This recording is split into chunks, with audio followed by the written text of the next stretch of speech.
Welcome, everybody, to beautiful Lake Havasu. Can you believe we have reached the end of the season? That's right, it is round number 9 of the Parts Unlimited NGPC series presented by FMF. Big thanks goes out to the Vikings Motorcycle Club for helping us put this event together today. My name is Jack Corbella. I'll be joined with Mark Tilley here in mere moments, and take a look at this race course, ladies and gentlemen. We're hearing it's rough, tumble, one line. That start is very, very important. And we've got a lot to talk about. We've already crowned 3 champions at the last round at Blythe, but this round still is very, very meaningful as you take a look at gorgeous Lake Havasu off in the distance. This is where we find out who will get the momentum heading into 2025. Who will step up and get that all-important ride? We got a few riders that are looking for support next year, and we got a few riders who may very well hang it up here today.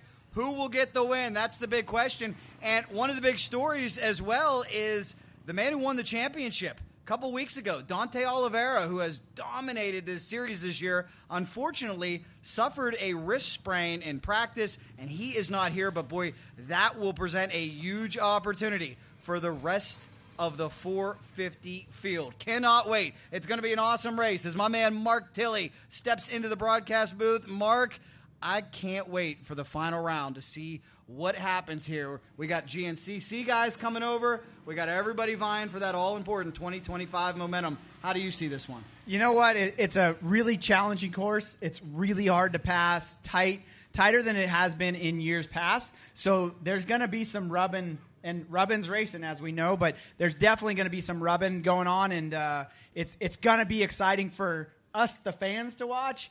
And you know, it's going to get the blood pumping for the pros. Yes, it will indeed. We got a lot of storylines to talk about. We have to say goodbye, unfortunately, to Purvines Racing. This will be their final race. Austin Walton may retire. We'll talk more about all those as this race progresses. But first, let's take a look at this track map.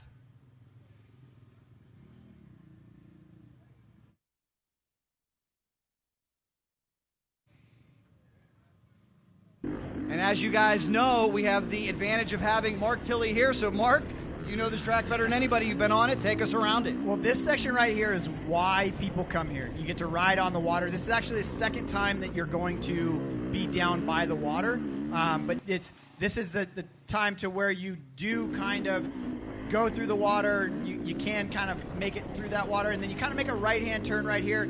It's really deep sand right in this section. This is how you want the whole track to be. Trevor going a little bit long on a little jump there, but this is where you want it to be like this the whole time. It's just not. Like this is the nice sand sections, and then you kind of come back. You'll come back down here. Those guys will be going over to the left right there, going over the lagoon jump, I believe, in this particular race, and then they'll come right back up from there, and then this section is kind of the section to where it starts to transition. You can see kind of the rocks come into play, and then they drop down a hill. Kind of, it's sandy again in here, and it's sandy for a while, right until you hit about the scoring chute, and then it gets rocky, hard packed. There's definitely have to make sure that you're letting the bike move around underneath you. You're not too tight. All of this is new for this year, to where there's lots of switchbacks, and as you can tell, everything kind of funnels down into one line, and so it's going to be, like we said, it's going to be really hard to pass, and it's going to be a lot rougher than what we're seeing right now. But this comes up right, you kind of make this left and then a right into the scoring chute, and then it makes the track kind of transforms right here, and it gets rocky and a harder packed once it gets up on top. This is what I love about the NGPC series. It is so diverse. If you look at all the terrain we have covered this year, from wide open fifth gear tracks to a very, very tight track, it's going to be very, very exciting to see. We'll see how our GNCC guys come. But right now, guys, it is time to meet our field here in round number 9, the final round of 2024. Can you believe we are already here, and I do believe, are we ready down there to meet our pro women? Give me a thumbs up. Craig Hunter, I see him on the line. I believe he is ready, ladies and gentlemen. So without further ado, let's bring her out. She is your 2024 champion out of Riverside, California on a Monster Energy SLR Honda. Let's hear it for Michaela KK Nielsen. And a very tough female competitor on a gas who's been in hot pursuit of Michaela all year. She's won a couple races out here. Don't ever count her out. Ladies and gentlemen, out of Redwood City, California, on a gas EX250, here is Ava Silvestri. Ava poised and ready to go as we turn our attention to Pro 2, ladies and gentlemen. You want to talk about champions? I told you, we crowned 3 of them 2 weeks ago in Blythe out of Melbourne, Australia. Your number 1 plate holder in 2024 out of FMF, RPM, KTM Racing. Here is Mason Simmons. Following Mason out of Simi Valley, California, the ex-Supercross star on a Kawasaki KX250X out of Hatch Racing. Here is Colton, the Cowboy Eck. Out of Temecula, California on a Husqvarna FC250 out of Three Bros, Hatch, Husqvarna. Let's hear it for Kai Aiello. From Pinion Hills, California on a KTM 250 XCF. Out of FMF, RPM, KTM Racing, here is J.P. Alvarez.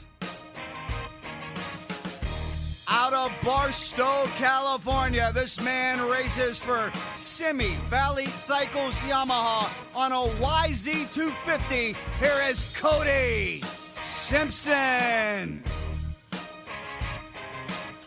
This man comes from Carson City, Nevada, rider of the Husqvarna FC250. Let's hear it for Ryder Tomaselli.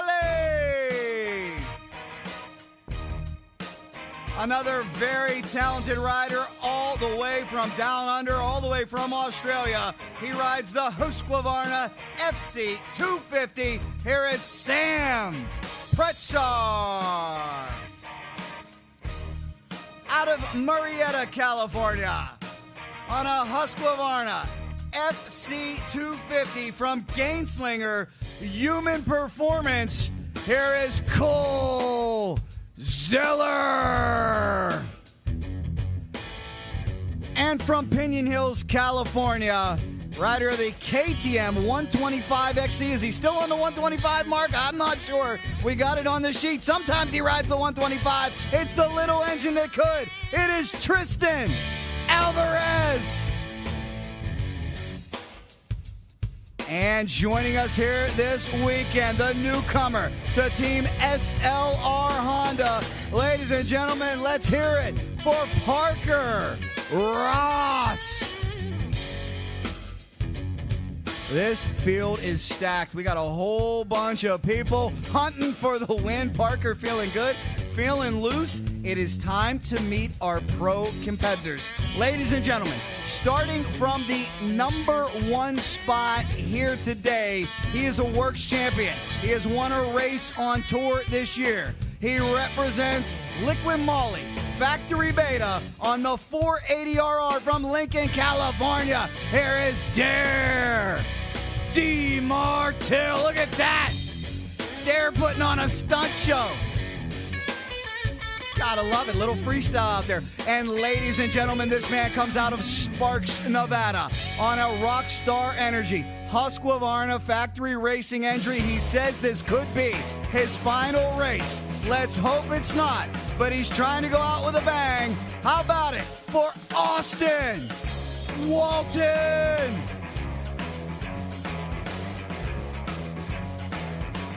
Out of Hollister, California, this man rides for Factory Red Bull FMF KTM He's dedicating this one to his brother, trying to win one for Dante back home. Let's hear it for Mateo Oliveira.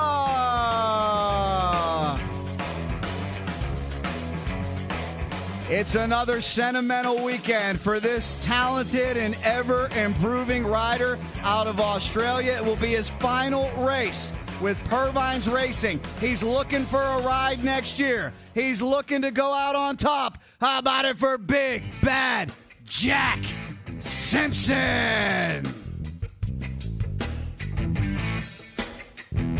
This man rides for three brothers, Hatch Gas. He had a tremendous performance last week at Glen Helen at the Vet des Nations, representing his country all the way from Italy. Ladies and gentlemen, here is the talented Giacomo Redondi.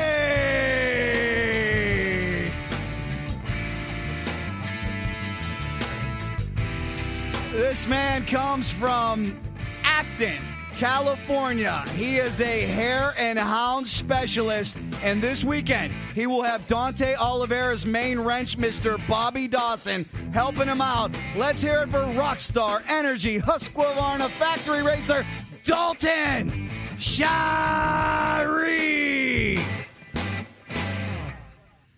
And ladies and gentlemen, we have talked so much about how Dante Oliveira went to the GNCCs and won representing the West Coast. Well, now we have East Coasters trying to do the same thing, trying to come from the GNCC and win the NGPC. Don't ever count him out, because here comes a man with quite a pedigree out of North Carolina on a Husqvarna. He was third a couple weeks ago at GNCC Ironman. He's a 2022 GNCC champion.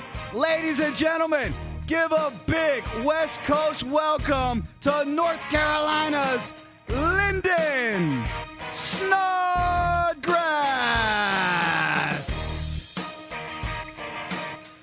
Another tough GNCC competitor. Watch out, West Coast gang, because these East Coast boys came to play. He's the 2018 125cc Enduro World Champion. He rides a Honda. Ladies and gentlemen, say hello to Rui Barbosa.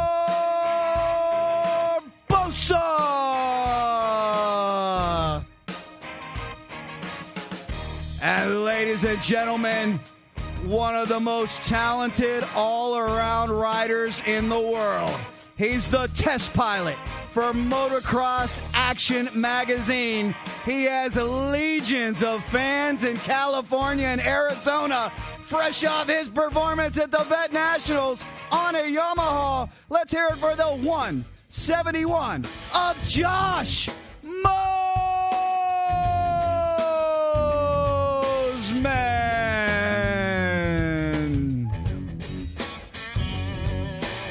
And finally, in the number 10 spot on a Yamaha, rider 127, looking to leave his mark on this final round of NGPC. Let's hear it for Bryce Hammond.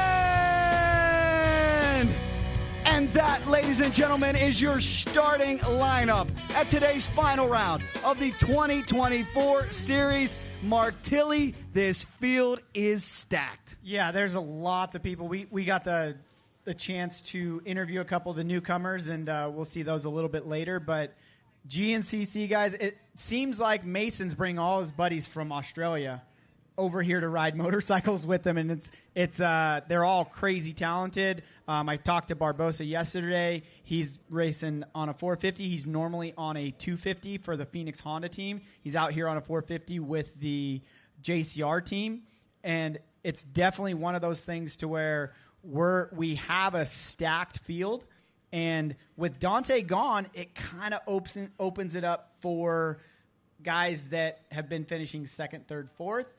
They're going to be the kind of the cream of the crop here. Hopefully, Dante will come back and be strong, but it's going to be great. And we're just moments away from the national anthem, Mark.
All right, ladies and gentlemen, it is time to go racing.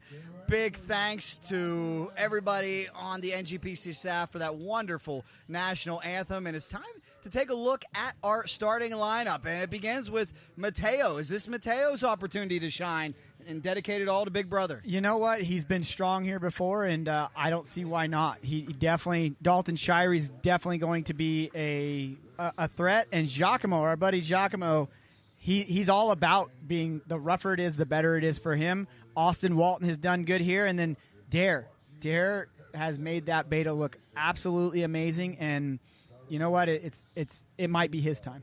Pro 2, this field is stacked. One thing I want to drive home, too, and you know this, Mark, as a fierce competitors, just because championships have been decided, that's not dampening the enthusiasm or the competitiveness in these pits. Everybody wants to win. Everybody wants to go out with a win. A lot of people are looking for rides for next year, securing deals, securing sponsorship. So there's a lot at stake here today in Lake Havasu. Yeah, there's a lot of money on the line, even though there's not championships on the line. I mean, I got to go out and get my 2 championships in the 30 and the 40 class, but there's still money on the line. There's still bragging rights and all that stuff. So it's definitely going to be the Pro 2 class is probably the most stacked I've ever seen it. It's going to be a great race, and congratulations to you, Mark, on your championship. We'll see who's able to get it done in Junior A. Hayden Hintz, Mitch Anderson, 2 to watch there. Trevor Hunter as well, out of Santa Ana, California. How about this story? Trevor's younger brother is stepping up to the 125 expert category, so they'll be out there at the same time. Yeah, no, and he is definitely on a 125 and a nice pro circuit built 125, YZ 125, and he did great yesterday in his intermediate class, and Hunter was talking to him going, hey, it might be time to step up because you're going to have to do this next year. Might as well just do it. And this is a hard track to get that hour and a half in because it's going to beat him up. That's what I've heard, talking to everybody. Also heard that jury's out on tire selection. A lot of the competitors out there running the scoop tire. Some of them running the more traditional tires. I asked them. They said basically what they told me. You tell me, Mark, if you want to expand on this. But the scoop's going to help them in the sand, but it's not going to turn as well. So some people did not want to go with the scoop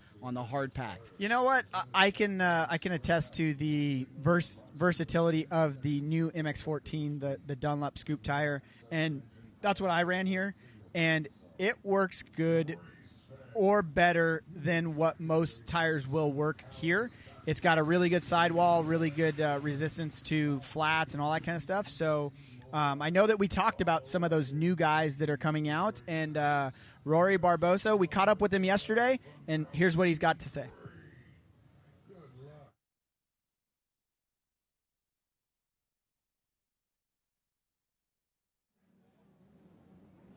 Okay, so we're here with somebody who's brand new to the NGPC series. We have Rory Barbosa, or Mr. Barbosa, if you please. He comes from Chile originally, has been racing GNCCs on the East Coast for the last 4 or 5 years now. So, Rory, what brings you to the West Coast now? You've been at GNCCs with the Phoenix Honda guys. You're on the West Coast at Havasu with JCR Honda. Man, I love the desert. That you can see right now, we are in the desert. We are not in the woods. So for me, it's been like a dream to come over here. I've been racing, that you said before, 4 years in the NCC. And my season is over. We just finished like 3 weeks ago. So I talked with Johnny Campbell about to do like a couple of races over here. And he said, yes, you should come and try to see if you like, and we can have like a good time. So I want to say thank you to Johnny because he gave me the bikes and all the parts, and we see what we can do today and tomorrow. So now you're normally on a 250 underneath the Phoenix Honda squad. It looks like you're on a 450 here. So 450 wise, is there anything done internally, or is it just Johnny's bike? No, this is completely Johnny's bike and his original bike. So there is nothing special on this bike, only love and red color. But in the NCC, yeah, we always touch a little bit the engine and the ECU for make the bike a little bit more progressive and more slow because we don't need too much power on the woods. But for here, we will see if we can do something good with this bike. Honestly, it's a good bike overall. It's original, but we don't need more. It's perfect. Is there anybody else that you want to thank for having this opportunity to come do this? Yeah. on the United States for the great support they give me in these last 4 years in United States, and Johnny Campbell for the great bike. And I just take one fly a couple of days ago. I test the bike, put my suspension, and here we are. So we see what we can do. And we are off, ladies and gentlemen. It is like the Mateo start. Getting the start. Woo! We'll keep an eye on it. We'll see who gets the whole shot here in the Open Pro category. Pro 2 coming off the line next. Look at this place. This place is tight. It's going to be tough to pass from what I hear. Who's out in front? Is it Mateo with the whole shot? It looked like it was it looked like it was a KTM out there. Now this is a Pro 2 start, so this is a stacked field. We're just moments away from this dead engine start. Remember, they have to shut off the engines until that light turns green. Long delay here, making them think about it for a while. Here we go. We're off for the final time in 2024. The NGPC Pro 2 competitors are off. Is it Mason Simmons? The champ, look at that no-footer out there. That's JP. JP just needs a start and to have a really clean first lap. He's got the speed to hang up front. I think that's Mason right behind him. And then we got a Yamaha and a couple Hondas, maybe Kawasaki back there. But JP just needs to get going, get moving. Whoa, look at this. That's a little bit odd. That's technically not cutting the track, right? They're inside the banners. Yeah. So JP went way to the outside there. He lost about 4 spots. Unofficially, that is cutting the track because that where JP went, he went around the berm, and where Mason and those guys went straight across, that it turns back to the right and then turns back to the left really hard. So that's going to be interesting because, again, what we say is unofficial. They might have changed something during the race. I don't think JP would have given up the lead like that. No, but that's a little bit suspect. So I would say that there's going to be some penalties going on there. Officials may look at that. We'll keep you posted with all the latest. Let's see what happens on this start because this is a loaded gate here with our experts. I believe we got 125s in there as well. Let's see what happens on this aforementioned corner. Now, Mark, tell me specifically the rules. They don't banner everything, but there are markings that you have to stay within. Right here, here we go. It goes back hard to the right. Oh, look at that! See those guys too. I don't. Everybody's taking advantage of that new line. Yeah, and there's normally a kind of a berm built up there. That's what you see those guys going over. So it'll be interesting. I know in my race it wasn't like that. Like I know that you came back hard to the right. So like they're going over a couple little jumps here, and then right here it's the last little double, and then you make a right into a hard turn. So we'll have to see. I don't know if they'll get out there, and this is that 30 or plus 25 class that has a lot of people coming out to race it. Yeah, I see Trevor Hunter out there with his pink gear and his Kawasaki number 22. Looks like the whole shot from this vantage point, perhaps going into the blue bike. We're going to set it all up. We're going to sort it all out, and we will continue, guys. Stay with us. Round number 9 of the Parts Unlimited NGPC Series presented by FMF. We'll be back right after this. They're still taking that line. Stay with us.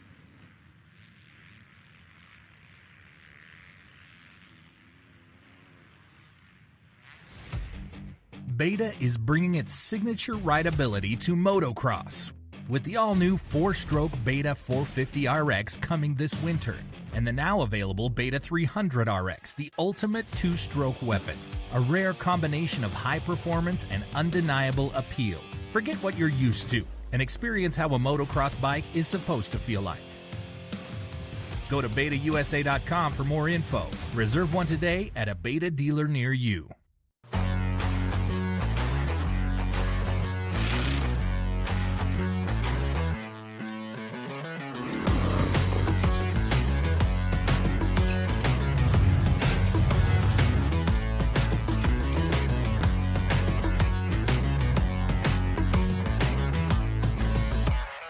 I'm Jeremy McGrath, and I trust Maxxis tires. It's the only way I roll.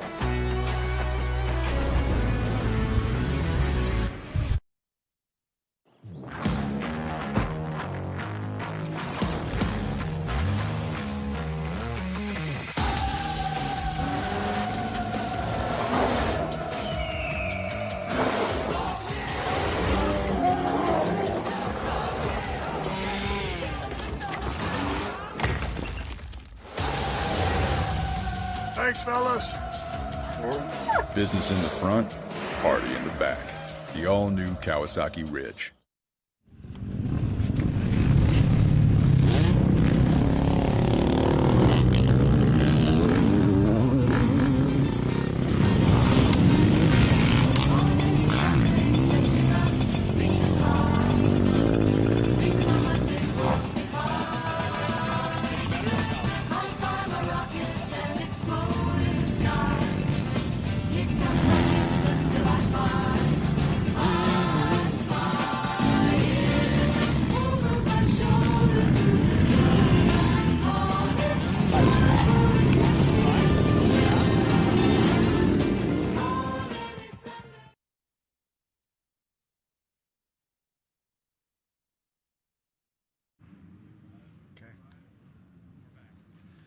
We welcome you back to Lake Havasu. It is round number 9 of the Parts Unlimited NGPC series presented by FMF. We'll give you an update on all of our leaders. We're taking a look right now at the number 1 Honda down there. Is that Moto KK ripping around this very, very tight and rough track. We're hearing very, very rocky in some sections. Throws a little bit of everything at him, doesn't it? A little sandy in some sections, a little blue groove and rocky out there in some sections. Sandy on the bottom down by the water where Moto KK is right now. She's going to she's right by the water in that section we walked in the track preview. So she's about 3/4 of the way through a lap, and we could hear the oh no progress. Oh, somebody down. So that was Mateo. Oh went no! Down. So Mateo was leading. It looked like. So Mateo goes down. That opens up the door for Snodgrass. As we said before, the big story, can the East Coast man come over here and represent just like Dante represented going from west to east? Right now we have 2 GNCC guys out front right now because that looks like that's Barbosa and Snodgrass out front. So that section right there, it used to go back to the right, and that's what we saw. So they might have changed that. That might have been changed for this particular race. So, but yeah, we got GNCC guys. It's kind of a foreign affair up front because we got first and third are Australian, and then second looks like it's Barbosa from Chile. So it's now these are some big jumps. Like these ones are the kind of jumps that you have to hold your breath to when you go over them. So and then it comes kind of back, and this is like a triple. There's 2 kind of triples right there. And then you do into a step down double or whatever, and then it goes into a really tight section. Oh, so Snodgrass just went off the track. Oh my goodness! And got some banners. So that's going to see and it's kind of scary because that track goes back, as you can see on the left hand side. It goes back the other way. So he was in the other track that was going the other way for a little while. Well, I think what we're seeing here, because there are so many tight turns, because this track is so one line, it seems like it's a little bit of a disadvantage to be out in front. We always talk about the advantages. You get clean air. That's not really a problem here today, you would think, compared to some of the dustier facilities we go to. But we saw it with Tristan Alvarez. Is being out front a little bit of a disadvantage early? You know what? It looks like it. It looks like it is. It looks like there's somebody on the ground there. Hopefully that's not hopefully they're fine. But yeah, Tristan Alvarez was in first, and he went from first to third. So don't know if they addressed that in the riders' meeting, but we'll see what happens. So this section right here is the first section you hit, and then go along the water, and then it gets really one-lined right in here. As you can see, you can't even get 2 riders right next to each other, and then kind of snakes around in here and goes in and out of the bushes. I wouldn't call them trees, but more like bushes. And then this is a tabletop over the top, and it's kind of like I said, all in this area. You're kind of biding your time, watching what other people are doing, and waiting for a mistake. So we'll see what happens, guys. We're just 10 minutes underway to this 90-minute affair. Talking to some of the teams, a lot of them anticipate pit stops right at the halfway mark, right around 45 minutes. We'll see how much fuel they chew up at this very, very tight track. Quite a bit different, though, as you were telling me. A lot of these tracks at the NGPC circuit, you'll get tapped out in 5th gear. Here, it sounds like you're lucky to spend a lot of time in 3rd. Yeah, you're in 1st gear, which you don't usually use a lot on tracks. I mean, it kind of goes to show you, look how close these guys are. it's hard to make up time. It's easy to lose time. Make a mistake and you're losing time. Like up here, it's a lot harder packed and a lot rockier per se. So, but like if you look at it right now, the top 4 guys aren't from the U.S., which is this series is pulling people from all over the world, which is a pretty amazing feat for off-road. I mean, yeah, you can come over from Supercross and motocross and stuff like that, but these guys are pulling it, racing off-road. And we got Australia represented a couple times, Chile represented, Italy represented with I think that's our buddy Giacomo in 4th place. But so even that section where they just jumped over the berms, that might be a course modification, because in my race it was a little bit different. So so they might have made some course modifications, and like I said, what we say is officially unofficial. So in general, but look how close, like that's great racing. All those guys are within a couple seconds from first to 7th or 8th. I can see why the GNCC competitors would favor this track. It is similar to what we see back there. And to your point, talking about the riders from Australia, Snodgrass is a friend of Mason Simmons. And I asked both of them, I said, you guys are from Australia. What brings you over here to the States? And they just think the scene and the opportunities are so much greater over here. This is where they want to be. And as for Snodgrass, they're in their Sprinter van. They drove it all the way from North Carolina to be a part of this race. Yeah, well, and when it comes to that, our buddy Bob from Stony Socks, Pit Boss Bob, is he's got 3 riders that he's pitting this weekend. So he's got a little bit of help from Mason's brother, I believe. But he's kind of stepping it up, so he might have to start charging these guys for doing this. He's doing some pit boards for Mason and doing gas stops for, I believe, Linden and one other rider. Pritchard is the other rider. They all went to school together in Australia, so it's kind of cool. Like, you're just going out riding with your buddies. It's way more fun to do that than it is to make it to where you have to do it all by yourself. We'll give you a rundown of full data as we get it. It looks like it's Davis, Gordon, and Lorenzo here in 4-stroke A. We will wait to get our official rundown this lap by for the Open Pro category. See where Mateo ends up after he was leading but unfortunately went down. That's a tight battle, though, right now. Not much separates these riders. And Mark, maybe as we were talking about earlier, the strategy for a lot of them is just keep it close, make your move at the end. Would that be a sound strategy? Yeah, here? It would be. It definitely would be. I mean, look how close all those guys are. I mean, there has to be mistakes made. If there isn't mistakes made, like you saw that they came up on a lapped rider and it was hard for them to get by. So I believe that lapped riders are going to play a little bit of a role in this whole thing. But it's nice to see them that close, and then nice to see Josh Mosman from Dirt Bike Magazine's sister publication, Motocross Action, and come out here and put some hard laps in. We'll see.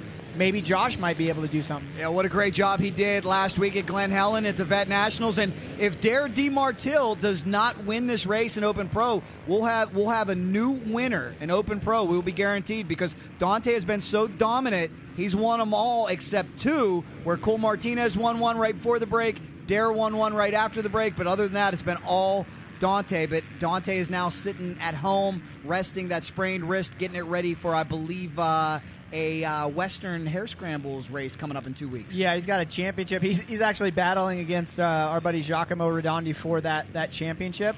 So it's definitely going to be interesting, and hopefully he can recover and come back from that. But I mean, this is amazing. Like it's really cool that these guys are this close, and a lot of it's gonna just boil down to who wants it. Like, I don't want to see these guys' hands at the end of the race, because there's going to be blisters for sure. Is it safe to say this feels a lot more like a one-line motocross track than a typical NGPC? Oh, yeah, for sure. It's definitely a lot tighter. I mean, about the only place where it opens up to where you can pass and you see them all kind of bunch up is up top here. Like and then they kind of go back into one line.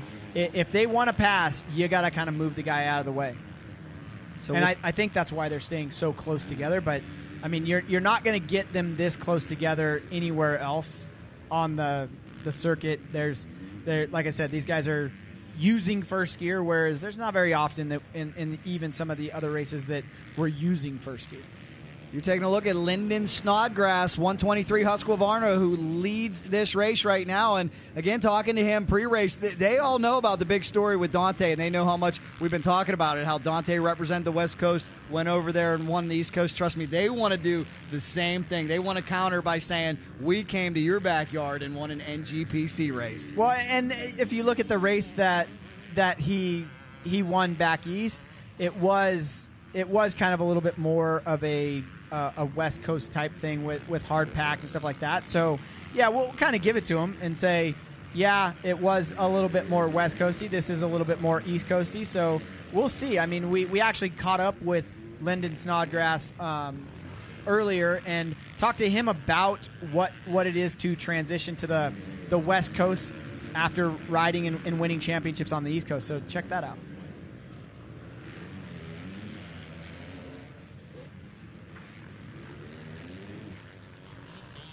All right, so we're back in the pits here at the Havasu round of NGPC. We found another guy that is from the East Coast. Lyndon Snodgrass, been racing GNCC for the last couple years on the Babbitt's Kawasaki team. Won a championship in the XC2 class. What brings you to the West Coast? Yeah, with our season being done a couple weeks ago, and I was kind of hungry to do some more racing, I wanted to come over here and catch up with my buddy Mason and Sam and, hang out with these boys. And they've been killing it over here this year. And then, obviously try my hand at this weekend here at Havasu. So now you've been racing in the United States for the last few years, originally from Australia. How is it different racing out here in the United States and then now coming over to the West Coast of the United States? Yeah, it's... No, this is a lot different here than the East Coast stuff for sure. It's totally different to the GNCC stuff. A little bit more similar to some of the stuff we do in Australia, like a little bit more dry and deserty. But it's good. I enjoy the racing, and this format here this weekend is super cool. I like this style, and I'm really looking forward to it. So now, Babbitt's not on a Kawasaki. You're out here. It looks like you're on somebody's borrowed Husky. Are you looking for a ride for next year? Is this something you want to do? Maybe hit the West Coast? Yeah, possibly. I mean, not really sure. I think my main focus will be for GNCC next year, but hey, who knows? We'll try and do the best we can this weekend, and maybe I can get to a few more next year, and it'd be good. Now, is this a brand new experience for you? I know talking to you, you said that you rode a couple times during the week, but other than that, have you ever been to the West Coast of the United States? Yeah, I've done a little bit over here, not a whole lot. I raced the first round of NGPC. Last year. It was the really muddy one at Delano, I think. And, I've done a little bit of riding over here, but not a whole lot. It's a good change of scenery, but, still interesting. So main focus for 25, what are you doing? Main focus is at this stage, GNCC, privateer effort at this stage. So still just trying to work all that stuff out. And, right now just trying to have some fun out here, hanging out with Mason and Sam, and, trying my hand at this style of racing. All right, well, thanks for talking to us, and there you have it. Lyndon Snodgrass looking for a ride. So if you're a GNCC team, might need a rider, maybe give him a call, or if you're a West Coast team, need a rider. Yeah, no, thanks for having me on here and talking with me. All right, thank you.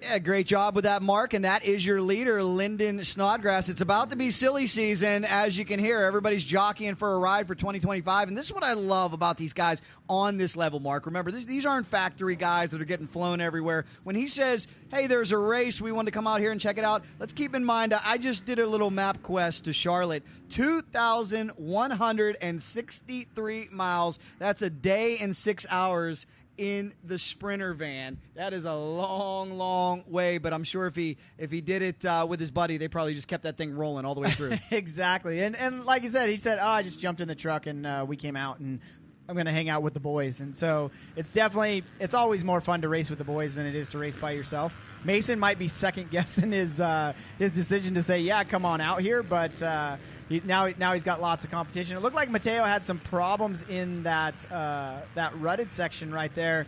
He kind of stopped for a minute, and then somebody got I think Dare was able to get around him, and he held up another rider behind him. So lots of like I was saying, it's hard to make up time, but really easy to lose time. It sure is.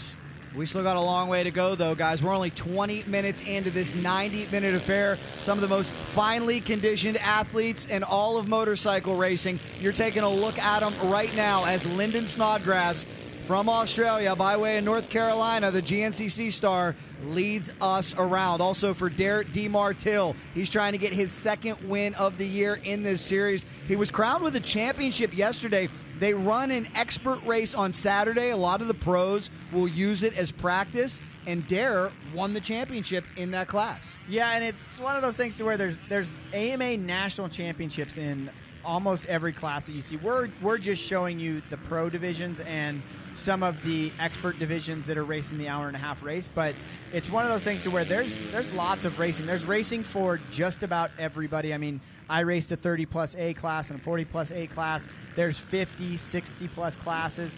So, and then it starts in the kids. My kids started here on PW50s in the PW50 race. So it's definitely, there's something for everybody. And, those guys come out here and make it to where, all right, we're just going to test suspension. Dare takes it a little bit more serious, and he wants to go win a national championship. And we'll see where Austin Walton is running as well. We've been talking about how this could be his final race going into retirement. I spoke with him. I said, I got to get to the bottom of this story. I said, Austin, how old are you? He's only 25 years old. I said, is this really the end? Well, if you dig a little deeper, and Mark, you can probably appreciate this as a veteran rider and knowing how difficult and financially challenging the sport is. He says, I'm not saying it's the end. He said, I'm just in a point in my life where I really need to figure things out financially. So I think if he could get the right backing, if he could get the right ride, or maybe if his career takes him somewhere where he can afford to come do this on the weekends, we'll still see him. But right now, that all-important age, 25, where you kind of start thinking about family life and you're kind of thinking about, I need to make money, but I'm also racing my dirt bike every weekend. It can be tough. It can be a lot of things to juggle. It's a hard decision to make because these guys are kind of in the limelight and then they step away, and when you go to places, nobody knows who you are and stuff like that. So hopefully he can figure something out. I know with the Husky team and the KTM team, it's one of the best outfits to ride for. I mean, you also have the SLR team as well, and we're watching Moto KK. But yeah, it'd be great to make it to where this isn't the last time we see Austin. But again, people have lots of other stuff. Life happens, and getting married and having kids and doing stuff like that, sometimes that's a little bit more of a priority than, racing your dirt bike and having fun. Which could be the same for the young lady that we're taking a look at right now. I better not say that with her dad's going to be like, whoa, hold on. I'm not ready to be a grandpa just yet. But I did speak to Moto KK, and I said, what's the future? And she said she's not really sure. She said she's very happy with everything she's accomplished. So it's interesting to see a woman of her stature who is so fast out here and has been so dominant.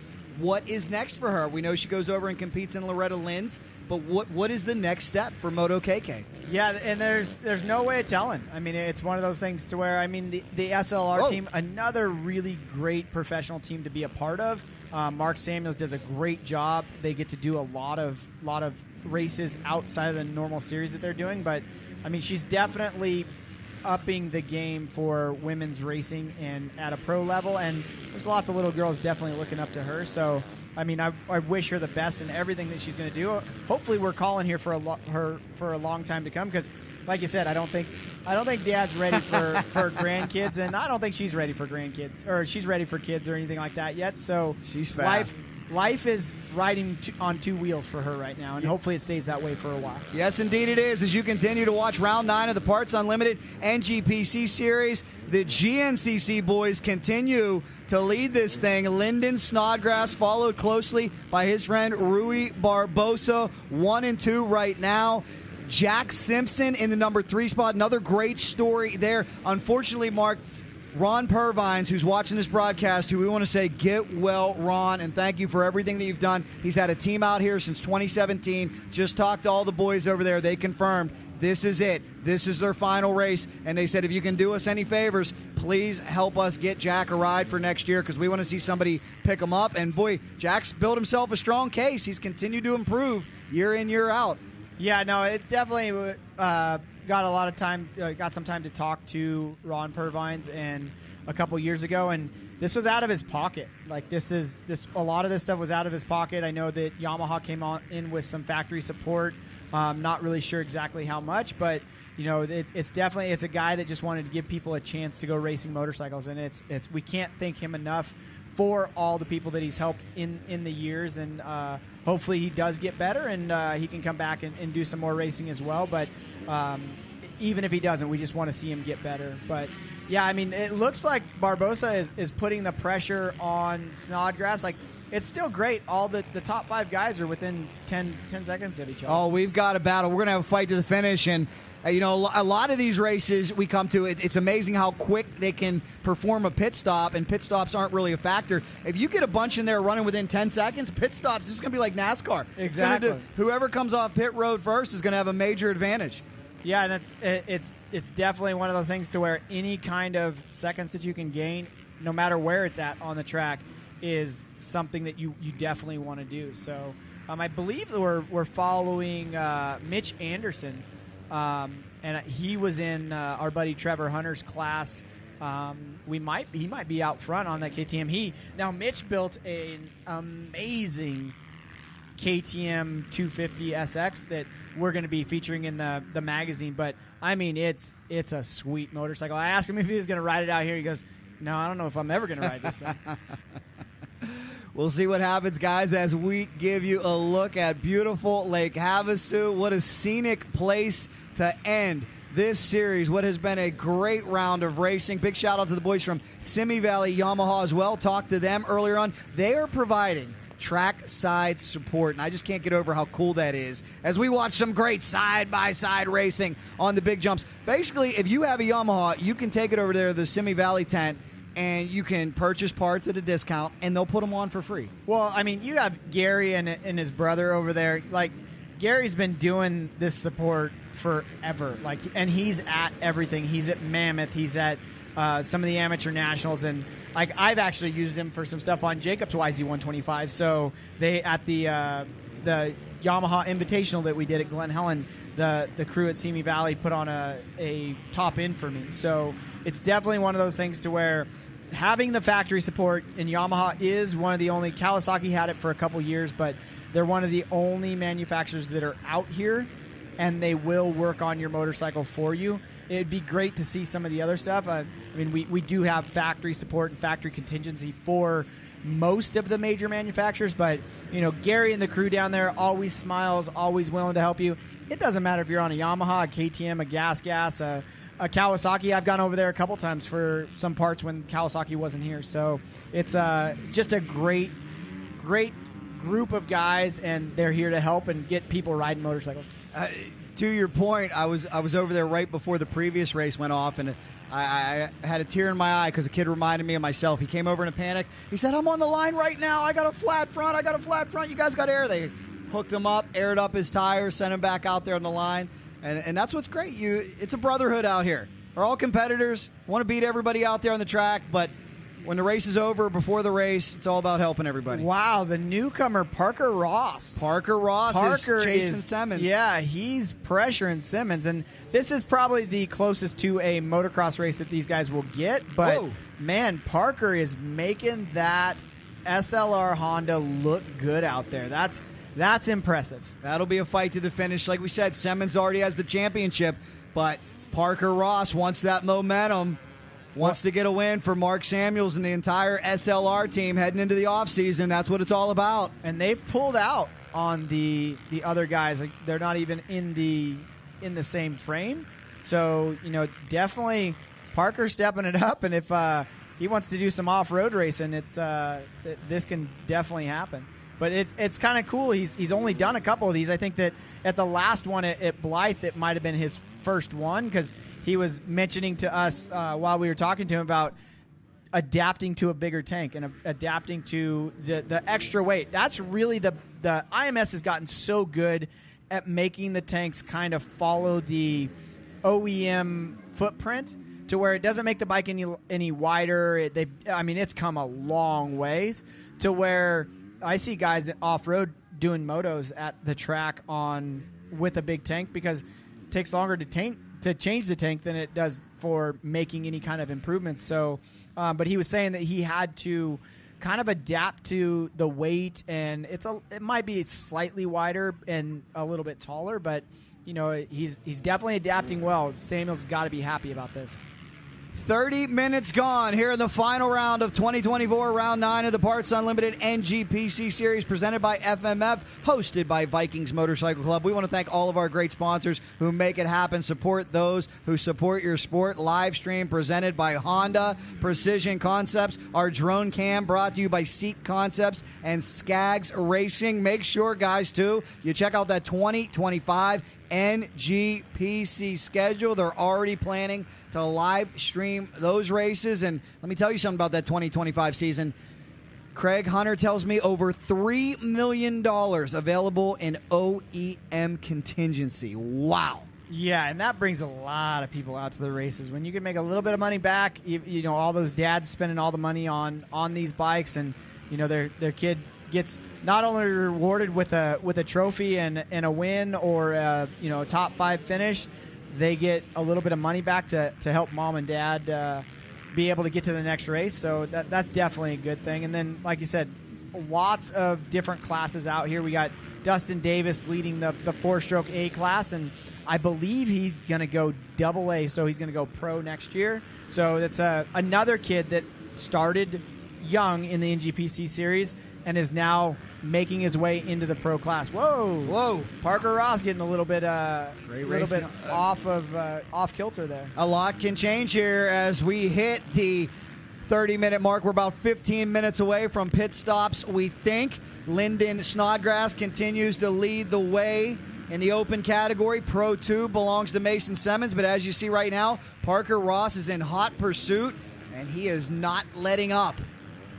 Well, and so you see that they went and corrected that course right there. Oh, okay. Shout out NGPC and Vikings. Yeah, the Vikings kind of on top of this thing. So we'll have to see what if anything. I know we have some bigwigs from the AMA handing out some number 1 plates. So we're definitely, there's race referees and all that kind of stuff. Like I said, everything we say is officially unofficial, and so we'll have to see when everything happens at the end. But these guys duking it out. And if you see some of the in the Pro 2 class, when the standings come up, see there's a lot of people a lap down. So from about 6 to 12, all those guys are. Oh, okay. So it must be that it's that timing and scoring thing. So there, as it updates, it's just I was kind of looking at it going, man, that isn't cool with all those people being down. But we still got those guys battling for positions, and they're not that far off. So these guys right on top of each other. And even scarier than those AMA officials, I wouldn't want to make anybody angry from the Vikings Motorcycle Club. That sounds a little bit imposing as we again take a beautiful look at Lake Havasu with our drone coverage. Love this place. I've come here for some desert racing. I actually did a little bit of homework on the way here, Mark. You know that Lake Havasu is all because of the Great Parker Dam, which helps water Southern California, where you live. It's become a great vacation area. Havasu is a Native American term, which means green, blue water, and it's very, very appropriate. We've got more coming, ladies and gentlemen. Stay with us from this beautiful vacation destination. Round 9 of the Parts Unlimited NGPC series. We'll be back right after this.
Thanks, fellas.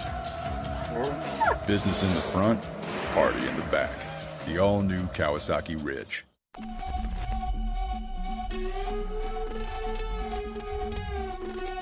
Yo, get the speaker box loud, hitting that stuff till you hearing that sound.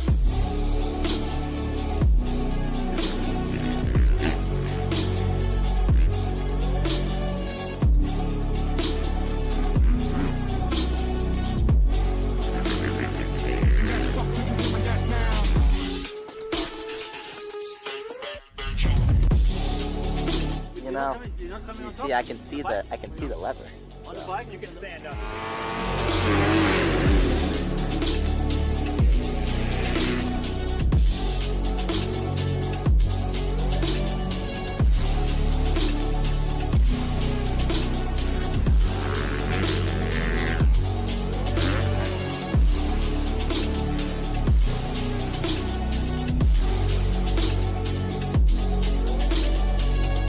Yeah, we were doing this like whip comp thing. I think I got him, covered.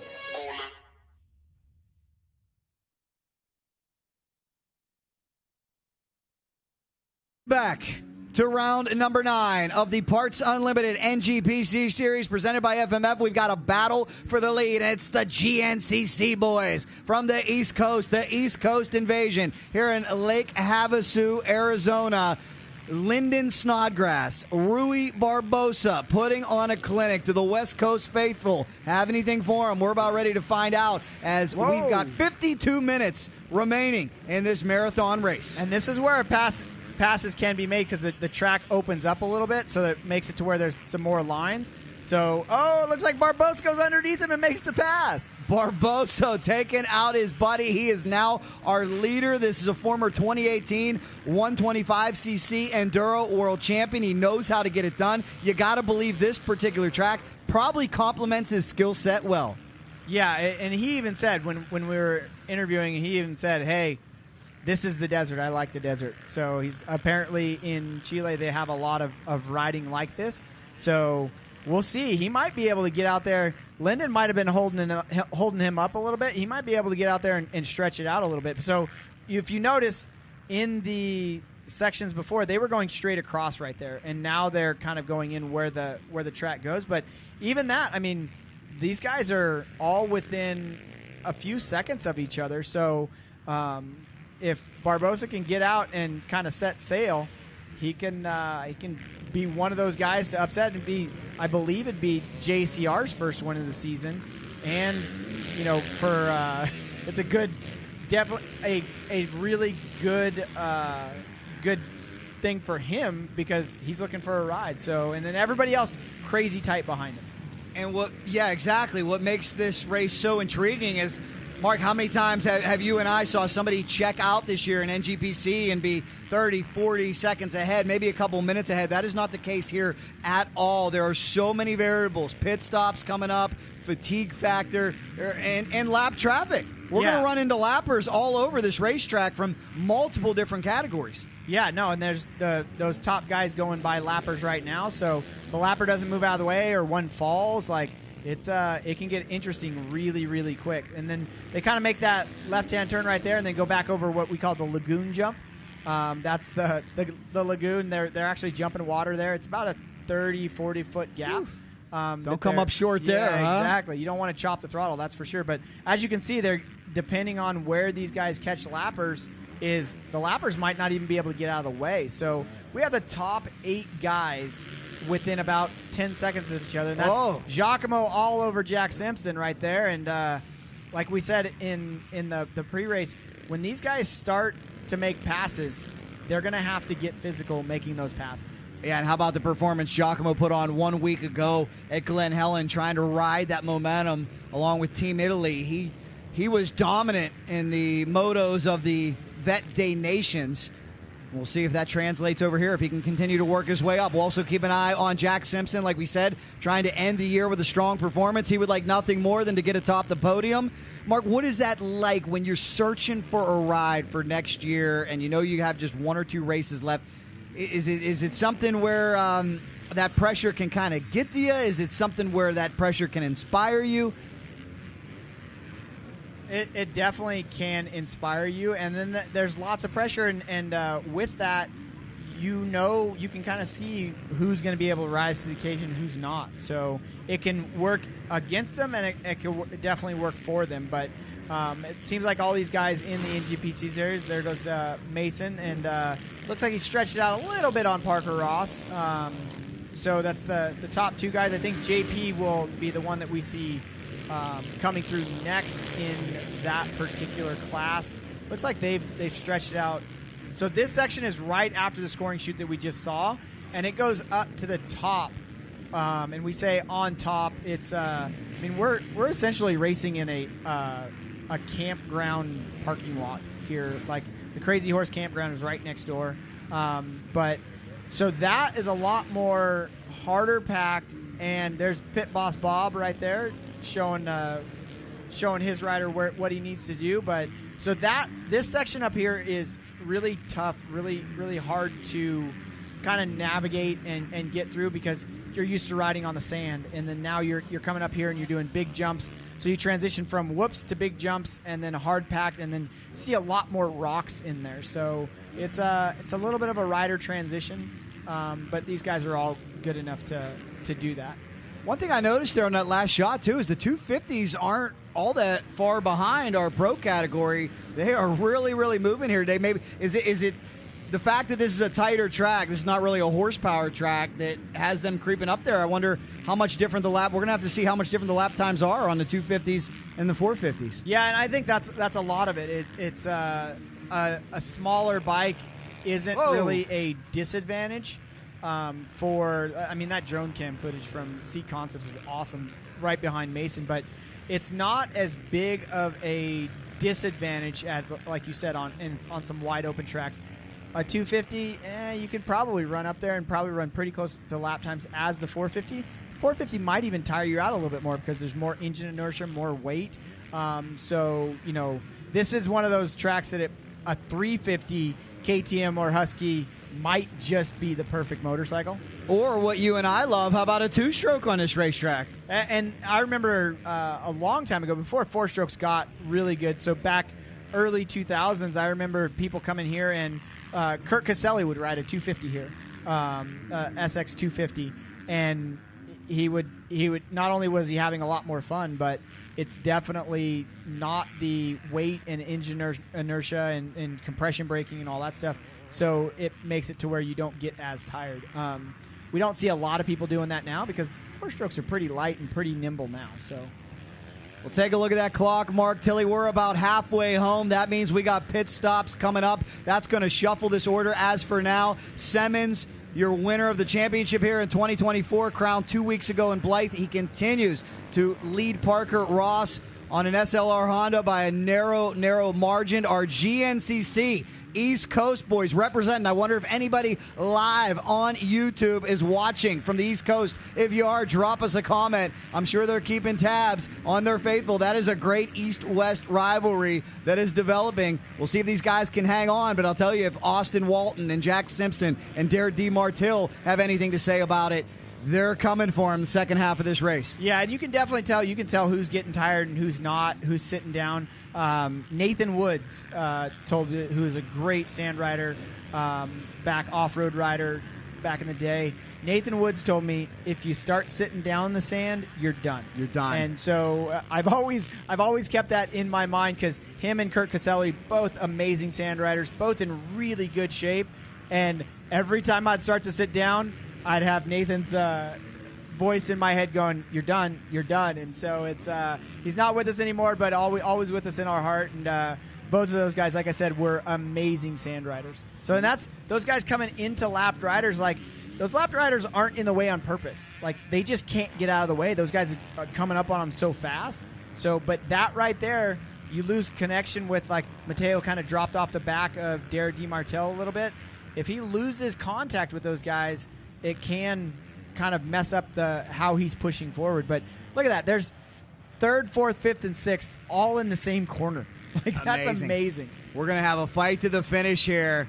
this final round of the 2024 season. Who will win it all? Who will be atop the podium? We're about 44 minutes from finding out as we've got pit stops coming up. This beautiful race facility here at Lake Havasu. This is exactly the kind of markets I love visiting, because look at all the people that aren't even a part of this series that have pulled their trucks up to the fence and are sitting barbecuing, enjoying the day. This is right off the main drag, too, in Lake Havasu. Very popular vacation destination. I found another factoid, too. How about we crossed the London Bridge to get here? I had to get educated on that. In 1967, London sold their bridge to the highest bidder, and who would have thought it would be Lake Havasu, Arizona, for $2.5 million. They transported that beautiful bridge here. London built a new one. We got the old London Bridge.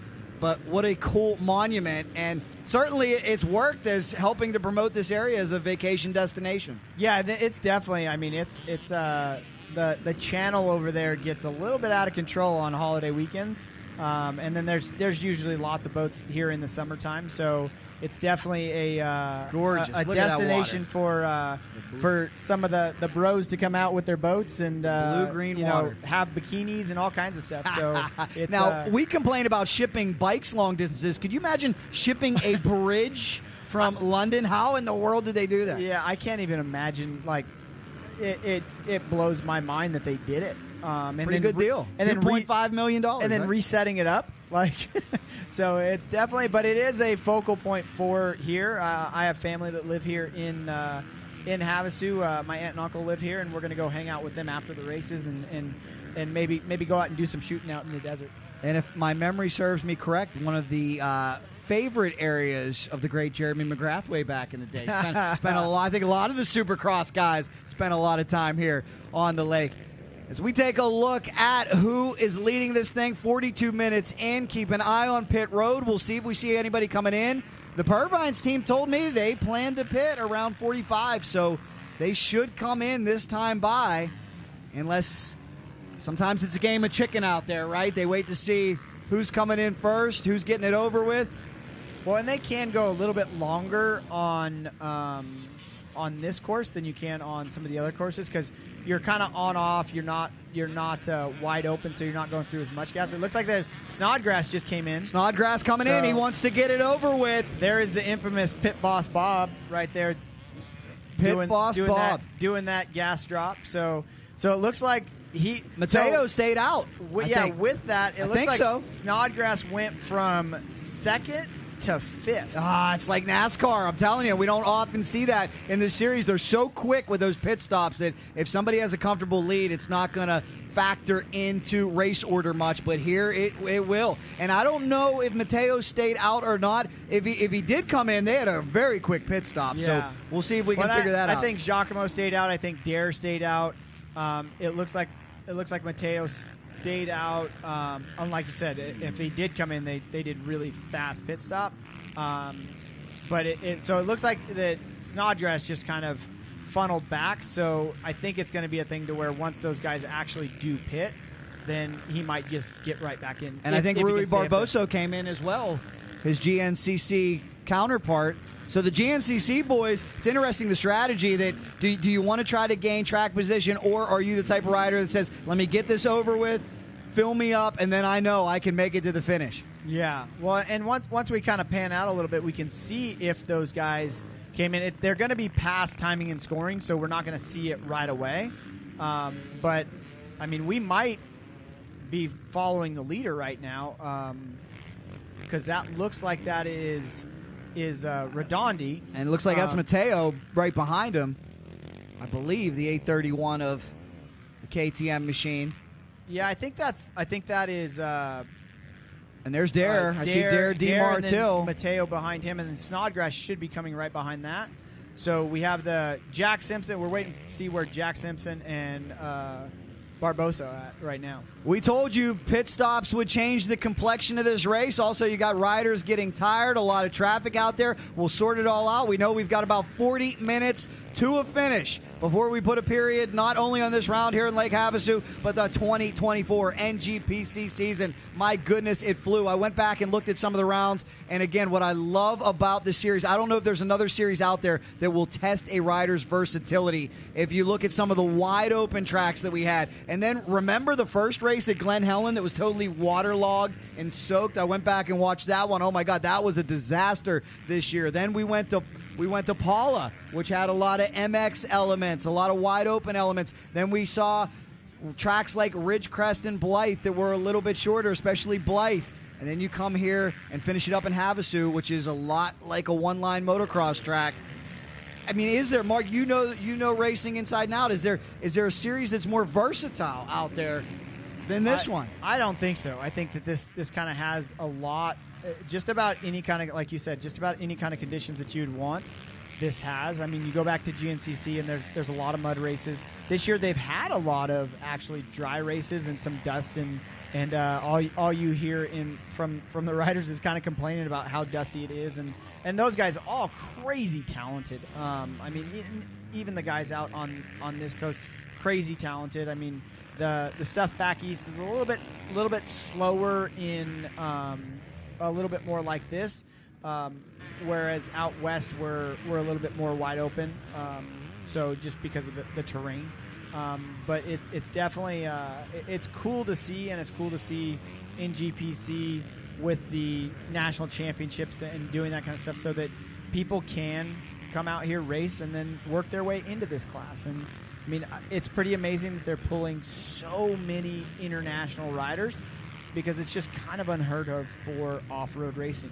Unless you were in GNCCs and stuff like that. They've been doing that stuff for a while, but you know, they're finally seeing this as a viable option, and it's a great thing for the series and a great thing for off-road racing in general. Well, and no doubt what we're doing here with the live stream certainly helps. That brings a lot of eyeballs to this, so thank you everybody from NGPC, Craig Hunter, his entire team, getting behind this thing, all the great sponsors, Parts Unlimited, FMF, Honda, Precision Concepts, Seat Concepts, Skaggs Racing. Thank you guys, all of you, so much. We hope to bring this action to you live again 2025. It is the lifeblood of racing, exposure that is. That is what enables these riders to service their sponsors, therefore getting the dollars they need to come out here and compete, because it's expensive. It's expensive on every level, especially when you're practicing 3-4 times a week. Oh, getting loose out there. Is that Derek? That's Giacomo. That's Giacomo Redonde getting a little loose out there. Is that perhaps too? I'll tell you, if you want to start a debate in the pits,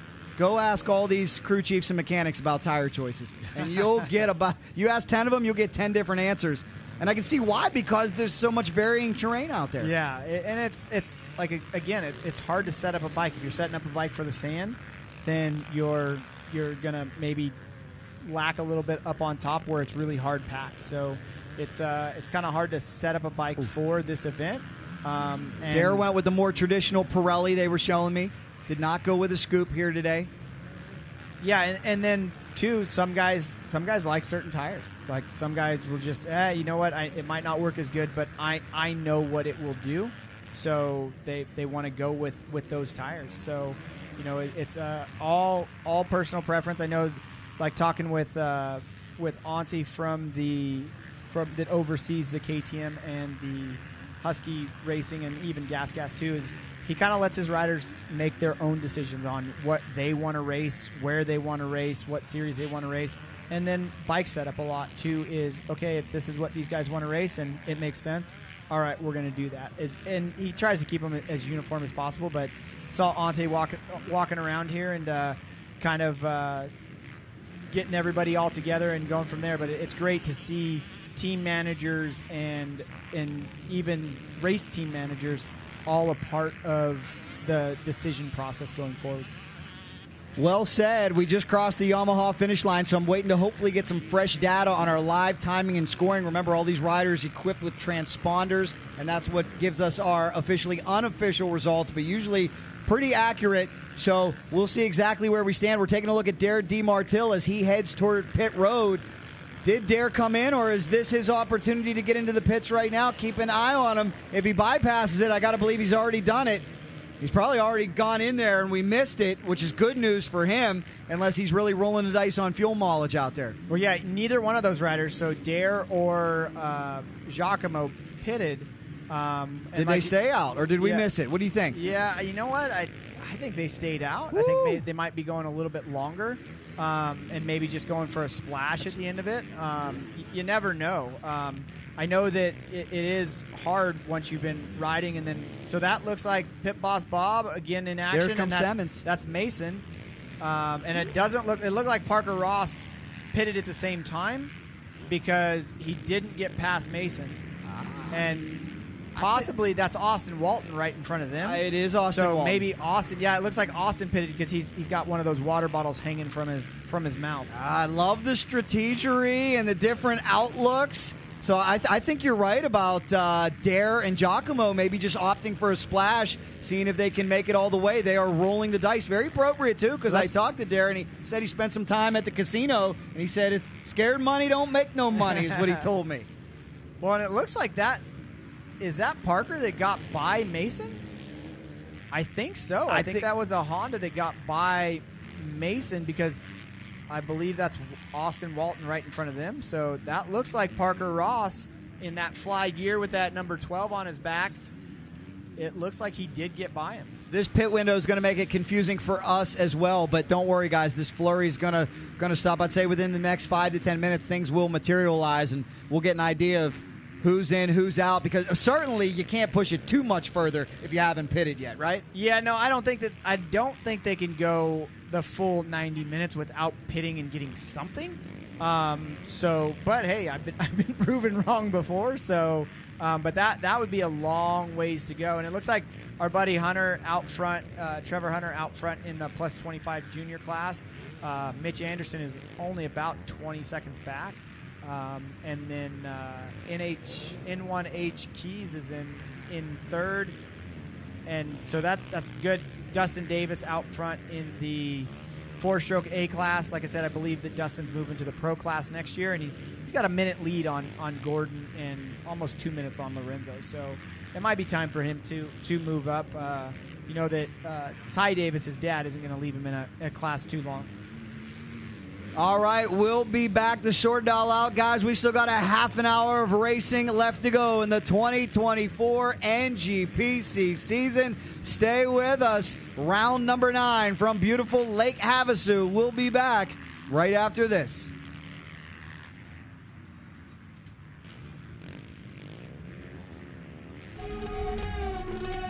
Yo, get the speaker box loud, hitting that stuff till you hearing that sound.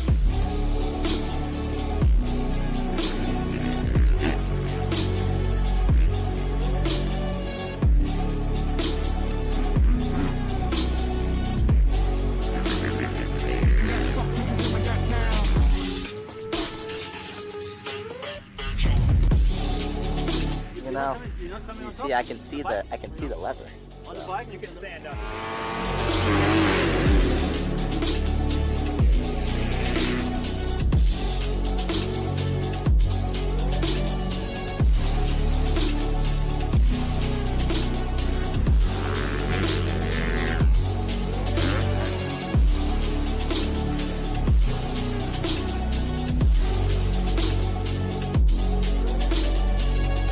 Yeah, we were doing this like whip comp thing. I think I got them, covered.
Beta is bringing its signature rideability to motocross with the all-new 4-stroke Beta 450 RX coming this winter, and the now available Beta 300 RX, the ultimate 2-stroke weapon, a rare combination of high performance and undeniable appeal. Forget what you're used to and experience how a motocross bike is supposed to feel like. Go to betausa.com for more info. Reserve one today at a Beta dealer near you.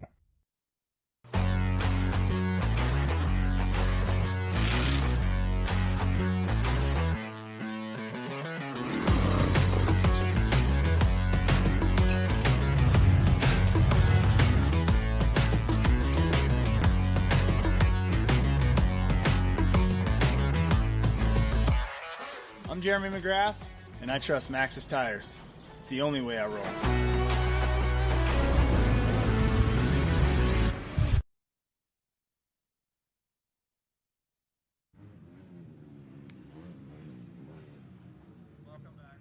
Welcome back, ladies and gentlemen. We're less than a half an hour away from bringing this one home. It is round number 9 of the NGPC series presented by Honda here from Lake Havasu, the final round of the 2024 season. Jack Corpella and Mark Tilley with you, and we're getting set for what should be a very exciting finish. So much can happen here. If our friends up in Vegas were putting a line on this race, there's still a lot of people in the hunt, and there are no short things. There are no locks right now. This is not one of those Dante leads by 3 minutes races. We've got tight congestion all over this race course. Yeah, no, and it looks like our Mr. Barboso is out front and has been leading this thing for a while now, with Giacomo Redondi in second, Derek DiMontel in third, Lyndon Snodgrass in fourth, and then Jack Simpson rounding out the top 5. So, and all those guys really close to each other. So it looks like everybody might have already been in for their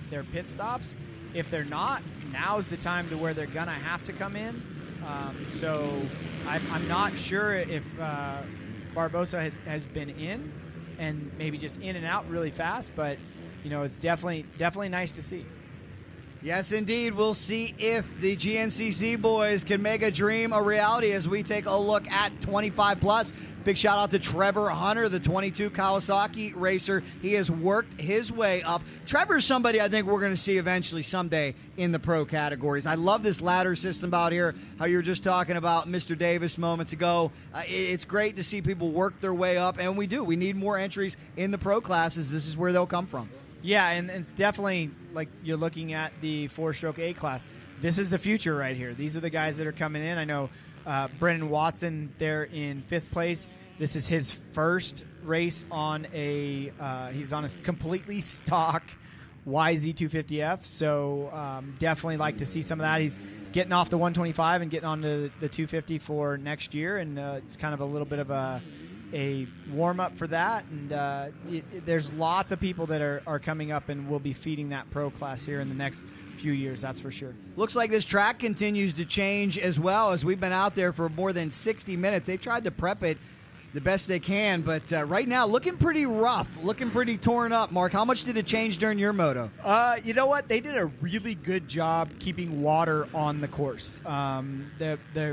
The club has done great with that. So it didn't change that much, but between my race and this race, it's probably a lot. And with riding an hour on it, it's definitely whoa. It looks like Barboso is only a second ahead of Redondi, and it looked okay. So that's Barboso in behind Redondi. So Redondi got by him.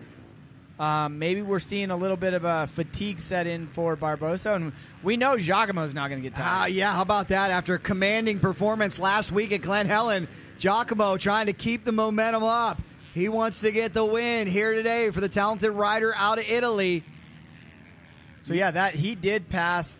That looks like Barbosa, and then we see Dare DiMartel creeping in right there. So, I mean, still impressive ride. JCR giving Barbosa a bike for the weekend, and him kind of going out and just going for it. So Giacomo is on his race bike that he's normally on, his gas 450, I believe. So this is a good because we did see Auntie from Gas KTM, from the Pierre Mobility Group, walking around. This is definitely a good audition for Giacomo to keep with that gas support for 2025. So yes, it is. He definitely does a lot of different types of racing, so I can see it being something that they would want. I know it's a value to those guys, but it's pretty impressive.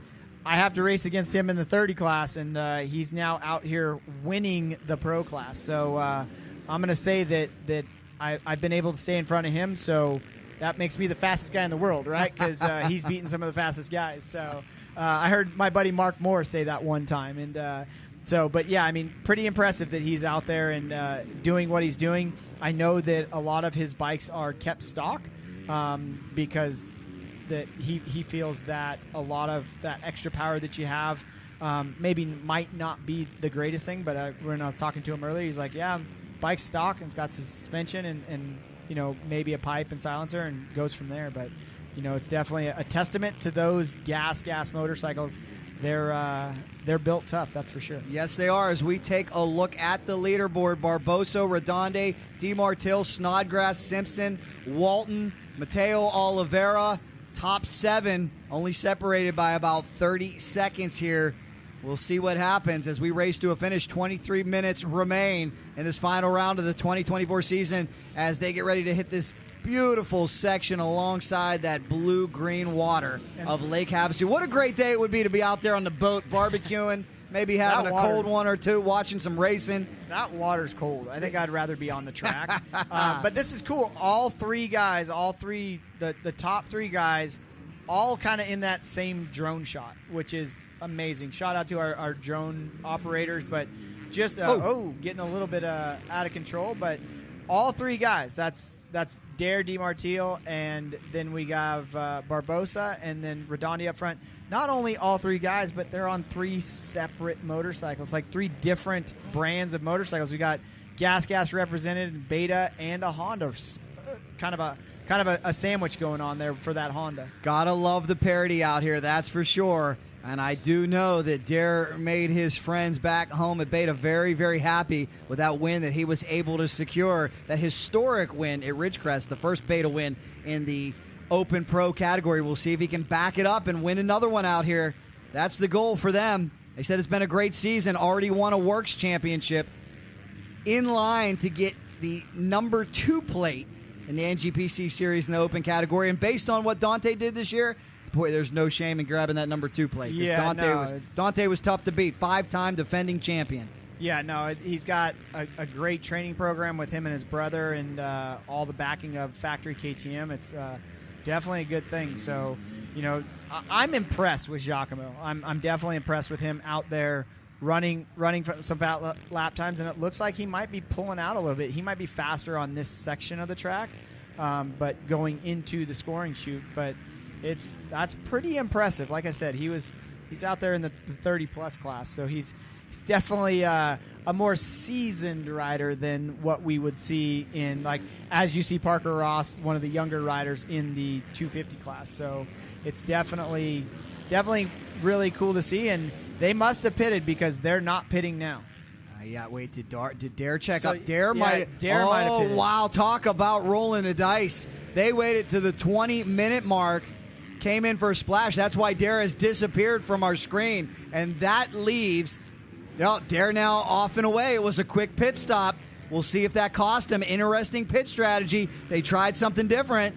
Well, that could be a thing to where they're working about or looking at maybe weight on the motorcycle, because they're not going to give him a full tank of gas because he's only got 20 minutes left. So you kind of when you know that's what you're coming into, and you just get a splash of gas, the bike never gets heavy again. So the bad thing is it's really hard to make up time on this track, but like I said, really easy to lose time. He just lost a fairly big chunk of time, and I think that unless those guys make some mistakes, I don't know if he's going to be able to get back up to him. Quick drink of race fuel, and he's off. As for Mason Simmons, he looks to end this season on a high note after locking up that championship 2 weeks ago. I'm sure he was very, very pleased, too, that it looked like that Eck-Simmons championship battle would come to the final race, but And we have three 250s in the top 10. How about that, I'm being told? So displacement, not a big advantage here at this track. It's tight enough. And that's Austin Walton right there on a 450, a Husky 450, and that's Mason right behind him on a KTM 250. Like that bike that Walton's on is a full factory bike, full factory motor, full factory everything. Mason's bike, I don't believe he has full factory motors and support through the RPM race team. I think it's a good effort, but I don't think it's full factory. And then that looks like Parker Ross at the bottom of your screen. I would imagine that Samuels has him on a full factory Honda. But it's great to see. And then that looks like JP Alvarez behind that, or that might be Mateo behind that. But it's like you said, where people telling us in our ear that there's a few 250s in the top 10, and that's pretty impressive. You went to visit with Eck too. I hope he didn't get injured late in the season. That could have happened. He was right up there with Simmons, but had a disappointing performance for him and Blythe that knocked him out of championship contention. We'll see how it all ends up, as not only the number one plate is for grabs, but all these racers, they want to put the lowest digit possible on that motorcycle heading into 2025. Yeah, the lower the digit on your motorcycle, the higher the digits in your bank account. Yeah, yes, indeed. Unless you're like, Ricky Carmichael and you're branded the 4, then you really know you made it when it doesn't even matter if you got the number 1 on it. Yeah, people just expect that number 1 to be like, oh yeah, he's running number 4, but he's really the guy that won everything. There's very few racers that will turn down the number 1 plate though. And maybe if you're the 199, if you have an iconic number like that, you'll keep your racing number. And even that, if you can take off that 99 and put in the number 1 on your bike, he would definitely do that. I bet he would. I mean, I don't know very many racers out there besides maybe some of them that are a little bit superstitious that won't want to put that number 1 plate on their bike. Well, your buddy Mike Brown, he likes that number 3. Huh? Would he take the number 3 off for the number 1? I'm almost positive he would. Just if nothing else, if it was for a little bit of a mental advantage. I mean, there's nothing like going to the line with the number 1 on your bike. I've been lucky enough to do it a couple times in my career, and it's a nice thing to know that I'm the guy. So it's a bullseye, but hey, you gotta be able to back it up as well. Do we still practice the passing the number 1 plate tradition in the sport? I watched an old video where Jeremy McGrath's mechanic came over and handed Jeff Emming's mechanic the number 1 plate back in the day. Do they still do that? Do they still play that night? I don't know. I don't know if they do that. It's encouraged but not mandatory. It's kind of like bumping fists or shaking hands before a UFC fight. You don't know if it's going to happen or not. Exactly. It's it is kind of a cool thing to do.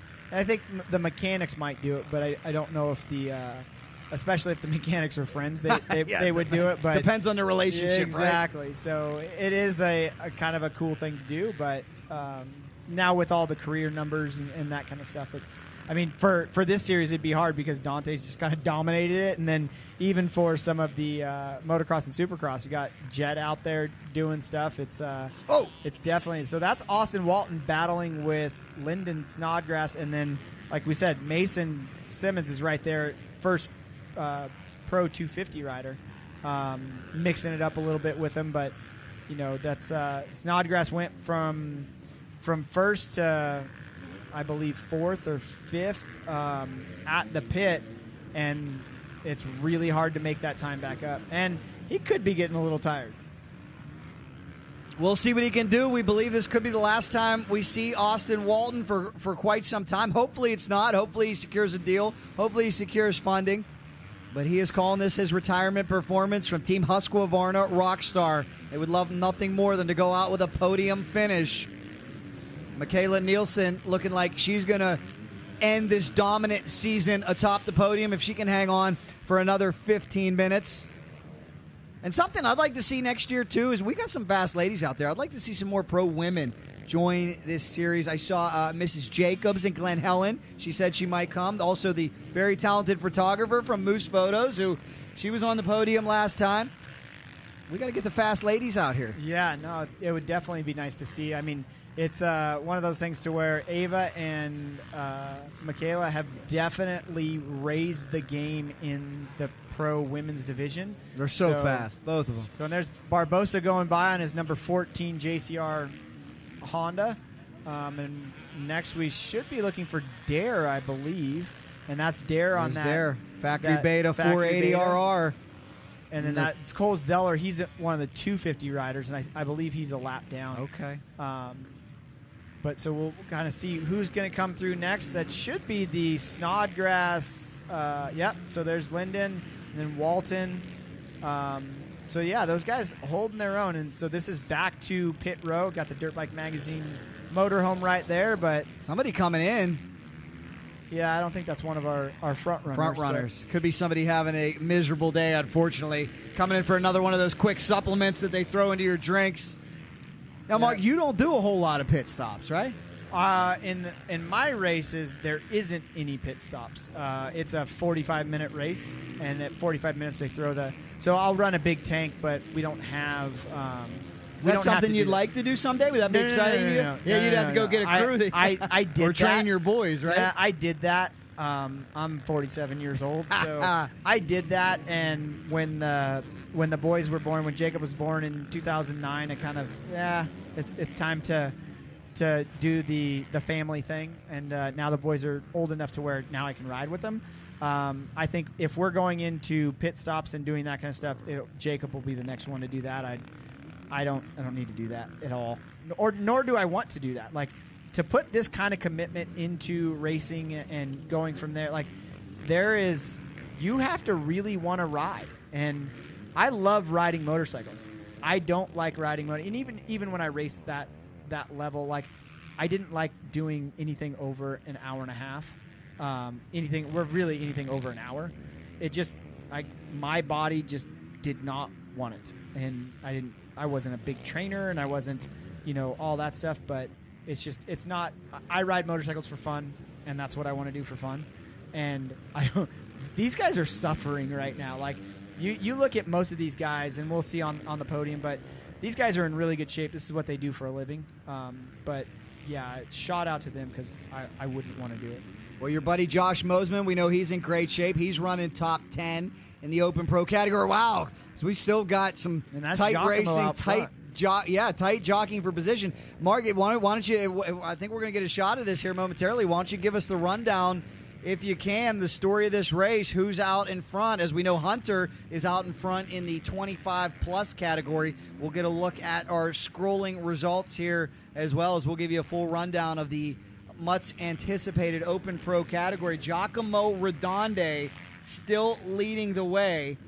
And that's impressive. That's very impressive. I mean, I'm blown away by this this performance by Giacomo. I'm happy for him, and it shows that he's definitely got it to hang up there. And then Barbosa in second, Dare D. Martel in third, Lyndon Snodgrass in fourth, Austin Walton in fifth, and then it's the first 250 Pro with Mason Simmons in sixth overall, Mateo Oliveira in seventh, Parker Ross, the second 250 Pro, in the top 10, and then Jack Simpson and Sam Pritchard leading out the top 10 overall. JP Alvarez, a mention there in 11th. So yeah, I mean, these guys staying really close, and man, the podium interview with Giacomo is going to be good.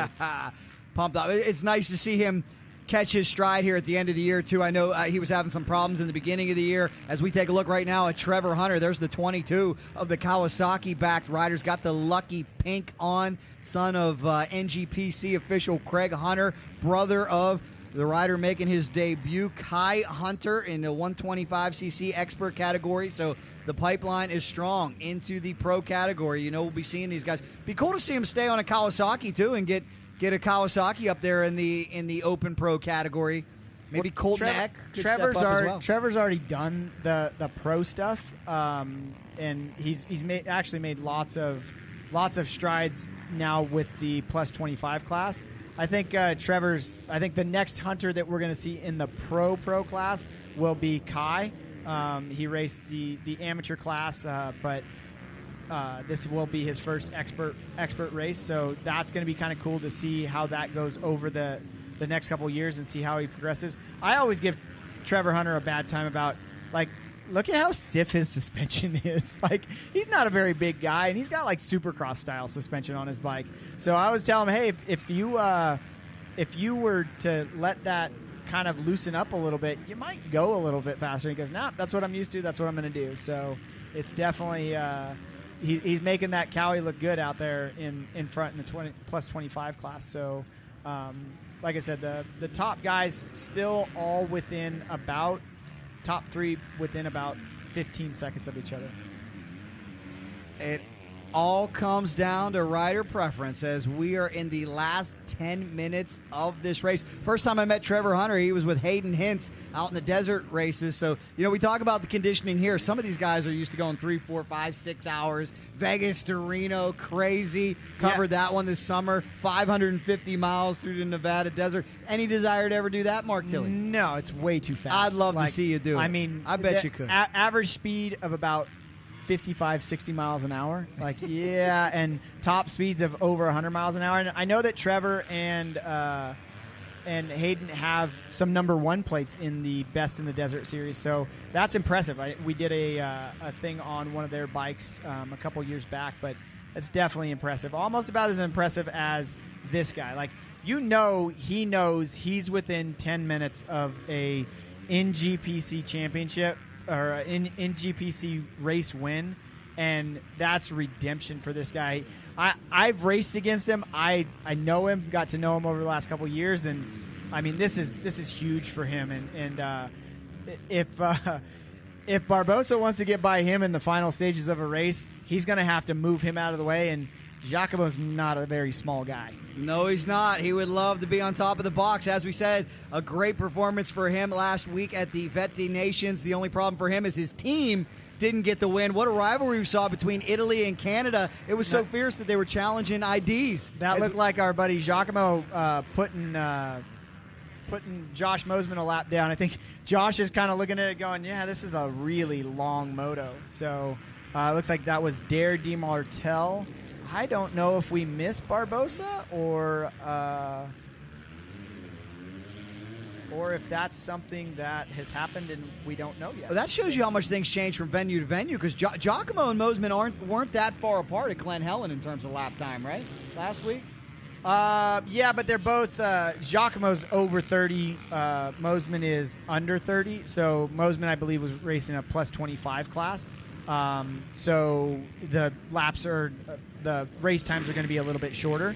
So it looks like we do. Giacomo Redondi is still out front, but Dare DiMartel has got by Barbosa. So now we're looking to see if Barbosa can hang on to that final position on the podium. His buddy Lyndon Snodgrass is right behind him. So, and then you can't count out Austin Walton there in 5th place.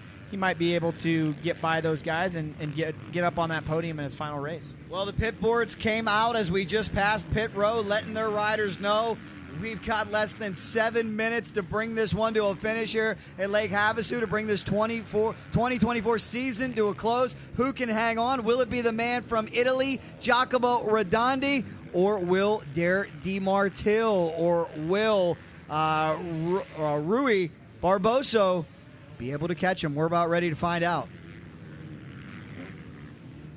Yeah, this is definitely one of those things to where you ask for close racing and you want close racing. Well, the Vikings MC and NGPC are giving you about the closest racing possible. I mean, the top 3 guys are within seconds of each other, and there's a lot of people on the track. It looks like Mason might have pulled out a little bit on Parker Ross. I think there's a buffer in between.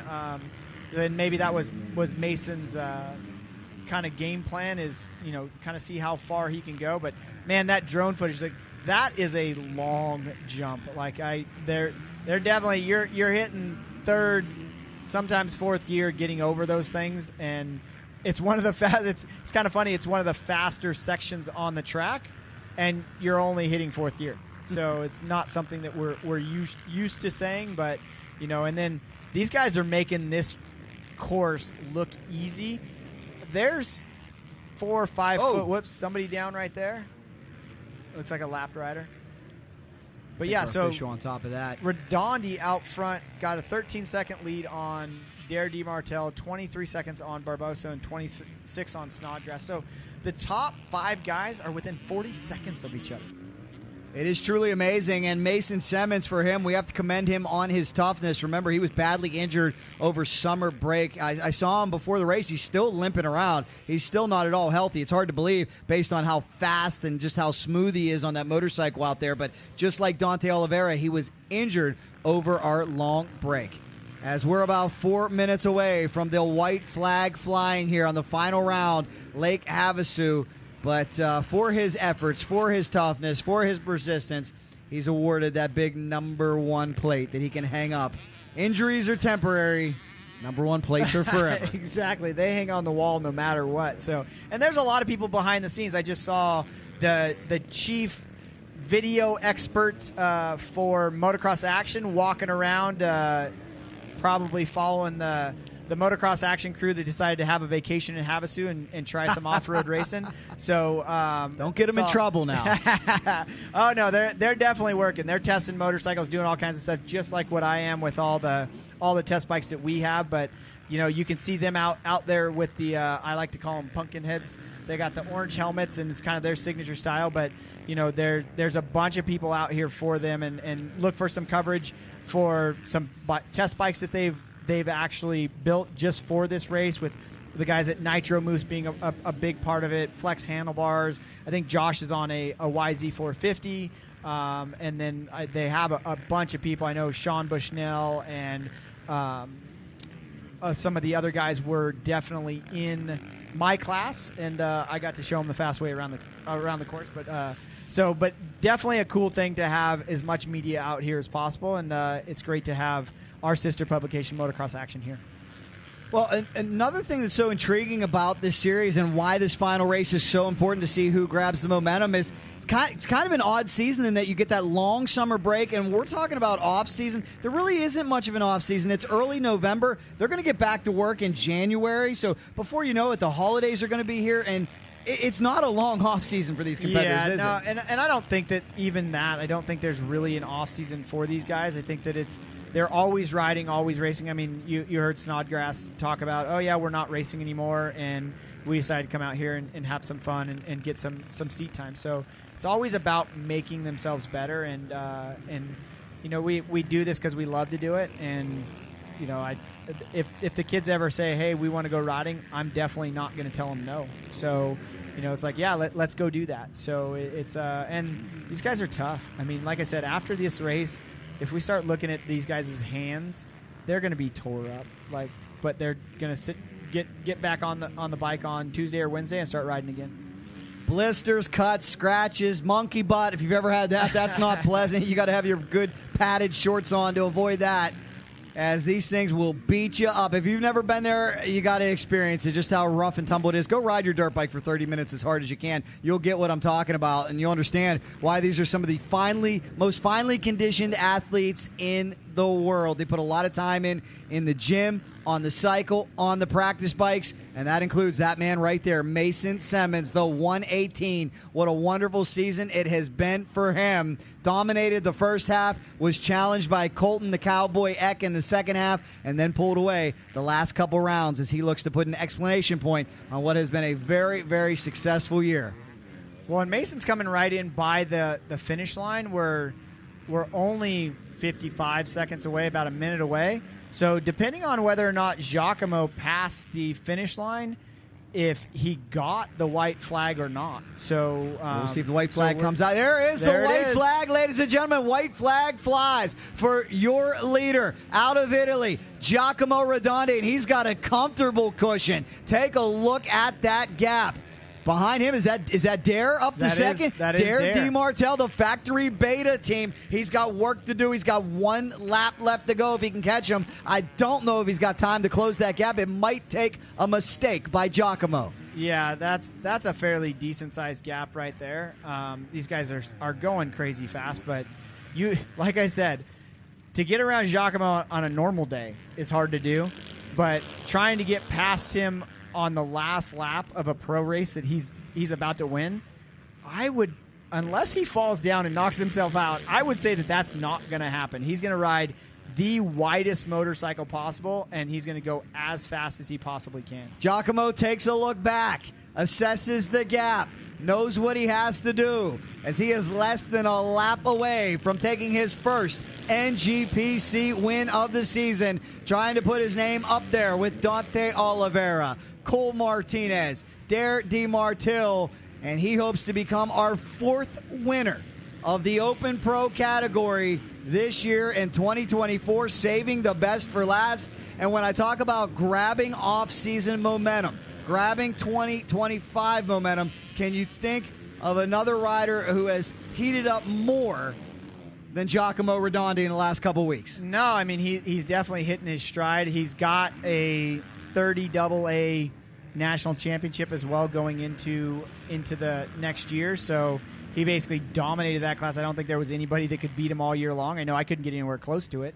So it's definitely it's great to see. He's come on really strong the last few races that we've been able to call, and it's great to see it, and it's good for the sport. Like, it's showing that a gas can be up front and be winning. I believe Gas has all of their support on with him on the West Coast for off-road racing. I think that they have some stuff for enduro cross as well.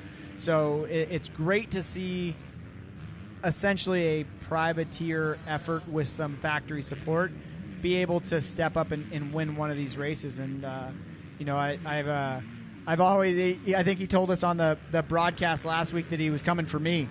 He didn't come for me. He came for the big boys, and he's showing them the fast way around the track, that's for sure. He's coming for everybody, and he's just a few turns away. Ladies and gentlemen, a 3-time World Enduro Champion, an 8-time Italian champion, 2022 West Hare Scrambles champion. He's a Works champion, maybe someday an NGPC champion as he gets a little wet out there, taking a different line as the tide starts to come in on the blue-green water of beautiful Lake Havasu as Giacomo Redondi continues to close in, inching closer and closer to the finish line. You know he's going to be pumped up.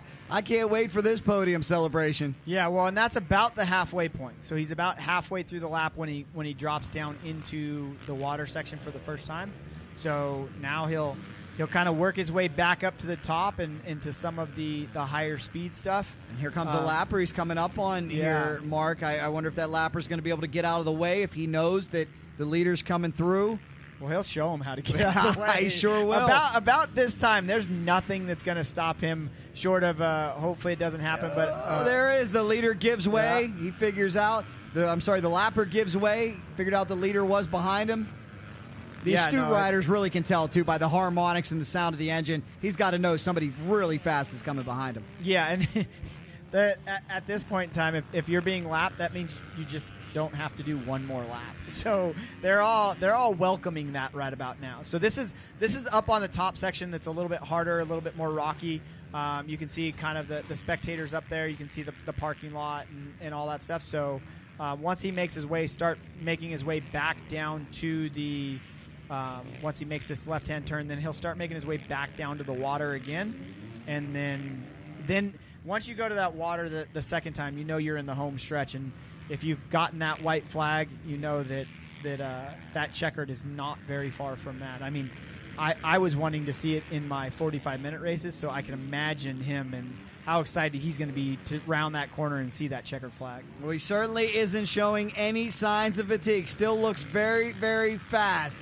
Looking to get atop the podium for the first time this year in NGPC. So happy for him, too. I got to shout him out. I think the second race of the year, he stopped me. He said, "Man, you missed my pass for 10th. I'm like, "I'm so sorry, Giacomo. We don't see everything. We miss things sometimes, but I do guarantee you one thing, and it's what I told him about 8 months ago. I said, if you go out here and win this thing, there is no way we can't talk about you." And exactly. Giacomo has just solidified that right here as he heads down towards the water one more time. Yeah, and I remember him saying something to me at the next race, like, "Oh yeah, I was talking to that guy," and so, but it is true. Like, you want to be talked about, get up front. Get up front. That's our retort. We will That's definitely our talk about comeback. you if you're up front. And he's been up front all day long, and this is going to be a well-deserved win for Giacomo, the Gas Three Brothers Racing team. I know that he does do some stuff to where he has guys come over here and ride some of his. He has rental bikes, I believe, and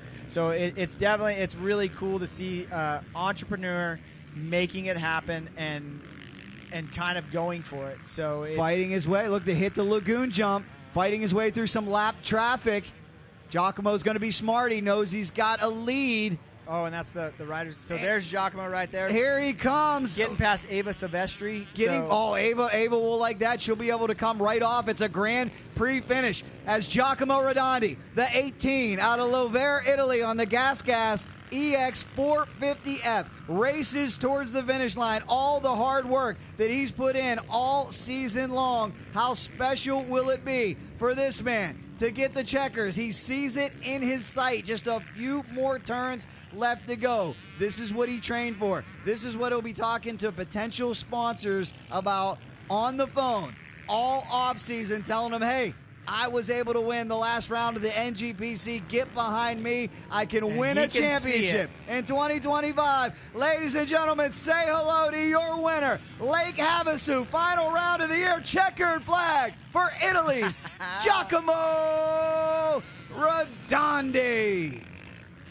Big fist pump out there. Who finished second? Did we see it, Mark? I didn't see. Ava came off. I don't think Dare's come across yet, but it should be Dare. That Grand Prix start can be a big benefit if you're tired. Grand Prix finish, I should say. Everybody comes off. Remember, even if you're a lap down by the leaders.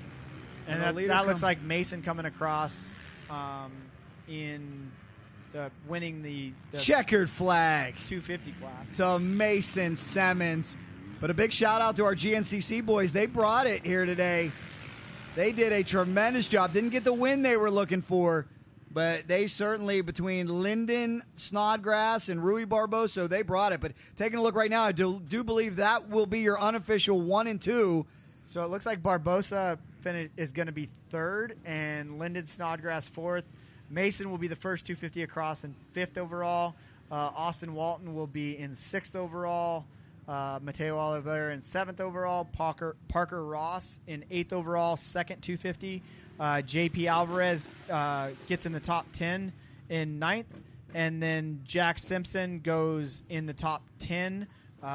So yeah, it's definitely great racing, and we see Josh Mosman come across on his motocross action backed YZ 450, and looks like he's definitely ready for a break. We'll sort it all out after this because we're ready for a break, but we'll talk to our podium finishers when we return here from the NGPC Series presented by Honda. Stay with us.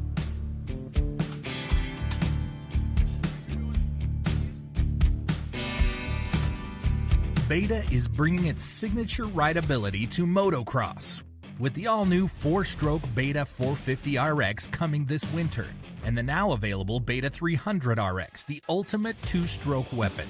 A rare combination of high performance and undeniable appeal. Forget what you're used to and experience how a motocross bike is supposed to feel like. Go to betausa.com for more info. Reserve one today at a Beta dealer near you.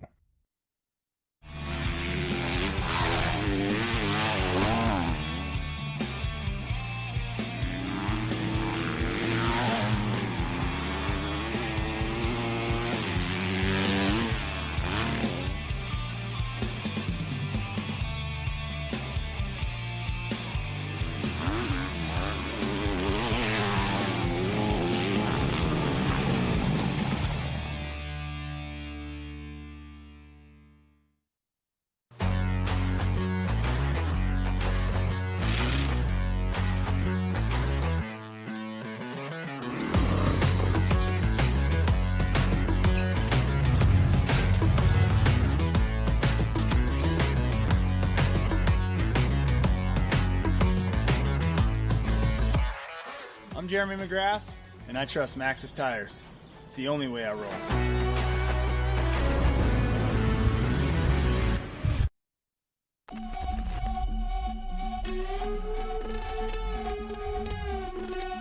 Yo, get the speaker speaker box loud, hitting that stuff till you hearing that sound.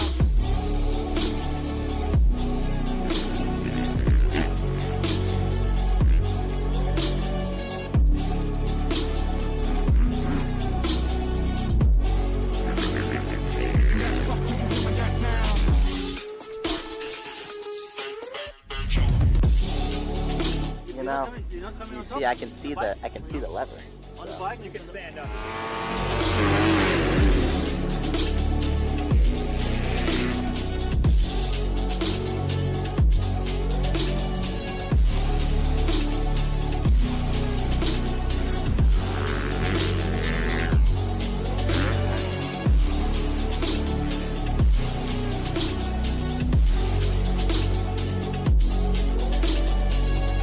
Yeah, we were doing this like whip comp thing. I think I got him, you know, covered.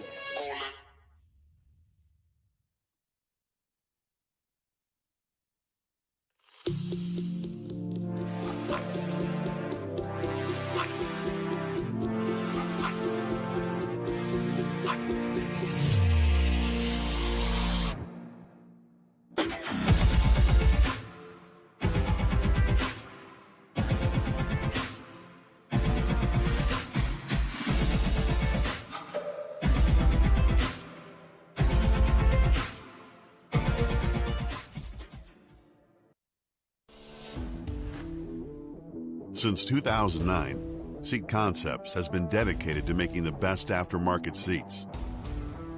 More comfort, more grip, more riding. For 10 years, we've continued to raise the bar. Innovation and American craftsmanship make Seat Concepts the world-leading manufacturer of power sports seats.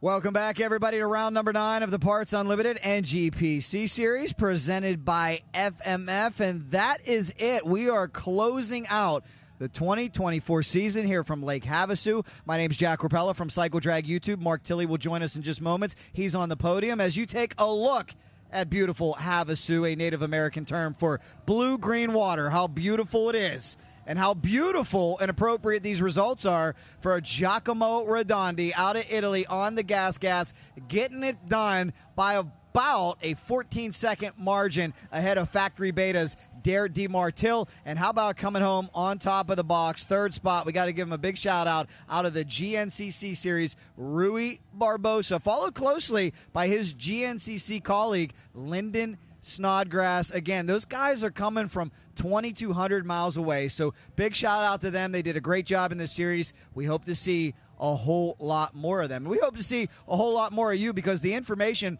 on the 2025 season is already out. Make sure you plan on being a part of this series. There's a class for everyone, and if you're not a racer, just come hang out and barbecue and have fun in great locations like this. What a beautiful day on Lake Havasu. Man, what a just picture-perfect spot to end what has been a very, very successful, thrilling, and entertaining 2024 NGPC season. Again, big thanks to Seat Concepts and Skaggs Racing for backing our drone cam coverage, Precision Concepts and Honda for backing the live stream coverage, Vikings Motorcycle Club, FMF, Parts Unlimited, all for being here this weekend. We thank you guys so much. We hope to stream it again in 2025. We know it means a lot to all the great individuals who couldn't be there. And again, I want to give a big shout out to a very special man watching at home, Ron Purvines. Get well, my friend, and thank you right now. You should be very proud of the run you had in this series. That is it for Purvines Racing Yamaha. Their team will dissolve following this race, but since 2017, they have really brought it strong, and we hope that their riders are able to find additional homes, other homes, new homes, as we look forward to the 2025 campaign. Congratulations to everybody who put forth a solid effort, whether it be in the women category. I see Bodo KK out there and Ava Silvestri. What a great battle they provided with us all year long. And I believe at this time, our own Mark Tilley is ready to go on the podium. Let's send it down to Dirt Bike Magazine's Mark Tilley. All right, so we're down here at the podium we talked to Rui a little bit before the race. Rui, third overall. Tell us a little bit about your race. Oh, man, it was difficult race, honestly. I had a good start. Bad start in the beginning, but then I passed some guys. I was second for the whole race. Then I lead a couple of laps. And then the Giacomo, he catch me. I followed him a little bit. We ran with really good pace, honestly, so I was really happy behind him. And then I had a big crash. So it was really difficult to finish the last 4 laps for me. My bike was not really straight, but honestly, I can ask for more. Be here with the fast guys in Arizona, in the NGPC, for me it's really nice. I want to say thank you to Honda, Johnny Campbell, the team SRL, all the sponsors in Chile, Copec, Biosano, the country of my Chile, and a service, and honestly, this means a lot of for me. It's been really a tough season. Last year I broke my tendon Achilles, and I was almost 8 months without bike, without training. So be here is really good, and also ride and race with the fans from here, American fans. I love it. So it's really good to end the season 2024. Well, we're happy to have you here, and hopefully we'll see you more on a JCR Honda next year. So anybody else that you'd like to thank? Honda, United States, Honda Chile, all the guys from here, the Johnny Campbell especially because he gave me the bike, my Luciano, my mechanic Luciano Villavicencio. Giacomo is here. He called me. He said like come here, try to do one race. Johnny gave me a bike, so I just come here. I take the plane, and that's it. So it's really good. My family and also my family, and yeah, we will see what we can do next year and what bike I will be riding. Well, definitely impressive out here in the desert, and we hope to see you again. So we're going to walk over here to the other side to Factory Beta, Dare DeMartel. Now, Dare, you ran up front the whole race basically, and a little bit of pit strategy come into play. So tell us about your race. It was decent. I got off to a decent start, I would say, and man, we were all in I don't even know, it's hard to remember, but we were all in a gnarly battle for, it felt like forever. Me, Giacomo, Jack Simpson, Austin Walton, and Mateo, we were all bunched up tight, and it was some good racing. So, yeah, I don't know what happened to the other guys, but, man, Giacomo had a great race. I was just playing a little follow the leader with him, and I had to unfortunately go in and pit and get some fuel, and I put my head down hard, and, I ended up second. So I'm happy to finish the season healthy and on to the next. So now for 2025, you're going to return with the Beta crew and go after a couple more championships. What are your plans for 2025? Yeah, for sure. I'll definitely be back in NGPC, and with me and my dad, it'll be good. And we're gonna go back to the drawing board over winter and get some more speed out of this thing and come back swinging. All right. So, anybody else you'd like to thank? For sure, I'd like to thank my dad as my mechanic, the whole Beta USA, Liqui Moly, Fiji Water Team, IMS Tanks, Pirelli Tires, Mika Metals, Evans Coolant, Samco Powder Coating, Works Connection, Moz Powder Coating, Regina Change, HBD Graphics, and everyone else, man. Thank you. It's been an awesome season, and I'm happy to see it finish the season off healthy and second overall in NGPC and first overall in Works. So not a bad year for the Beta USA crew. Yeah, definitely impressive, and it's impressive how you, true professional, looking at that rear fender, making sure you thank everybody. So good job, nice race. So now we go over here to Giacomo Redondi, the man of the hour, the guy that I get to race against and line up against. And you said last weekend at the vet race that you were coming for me. Well, you came for everybody. So amazing race. It's great to see you up here. Kind of take us through what you were thinking when you were racing. No, it's, thanks everybody. It's been 6 years since my last win. Was not even NGPC, was still Big Six, so super stoked about that. Yeah, at the beginning, as Dare was saying, was a strange battle because somebody was break and everybody we were tight. But at one point, when I see Dare, I think when Dare stopped, I was feeling very good. Then I start to push because I know he was charging till the end.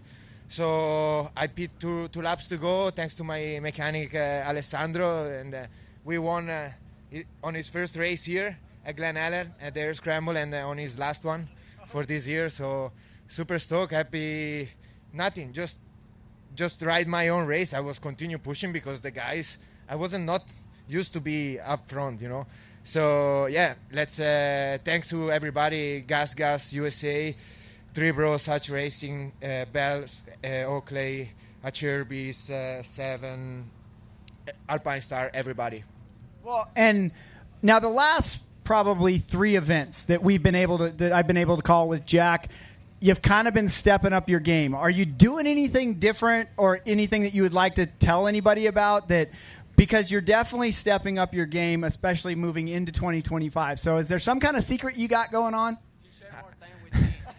I share a little bit of time with Rui, but it's not that. I think, I don't know, just keep pushing. The guys are younger, but they're very nice to battle with. So every time when I don't want to train, I just open the Instagram and I always see there or everybody training. So I say, oh, let's go for it. So yeah, no, just looking forward for next year. I don't know yet. Let's wait on a Tuesday call.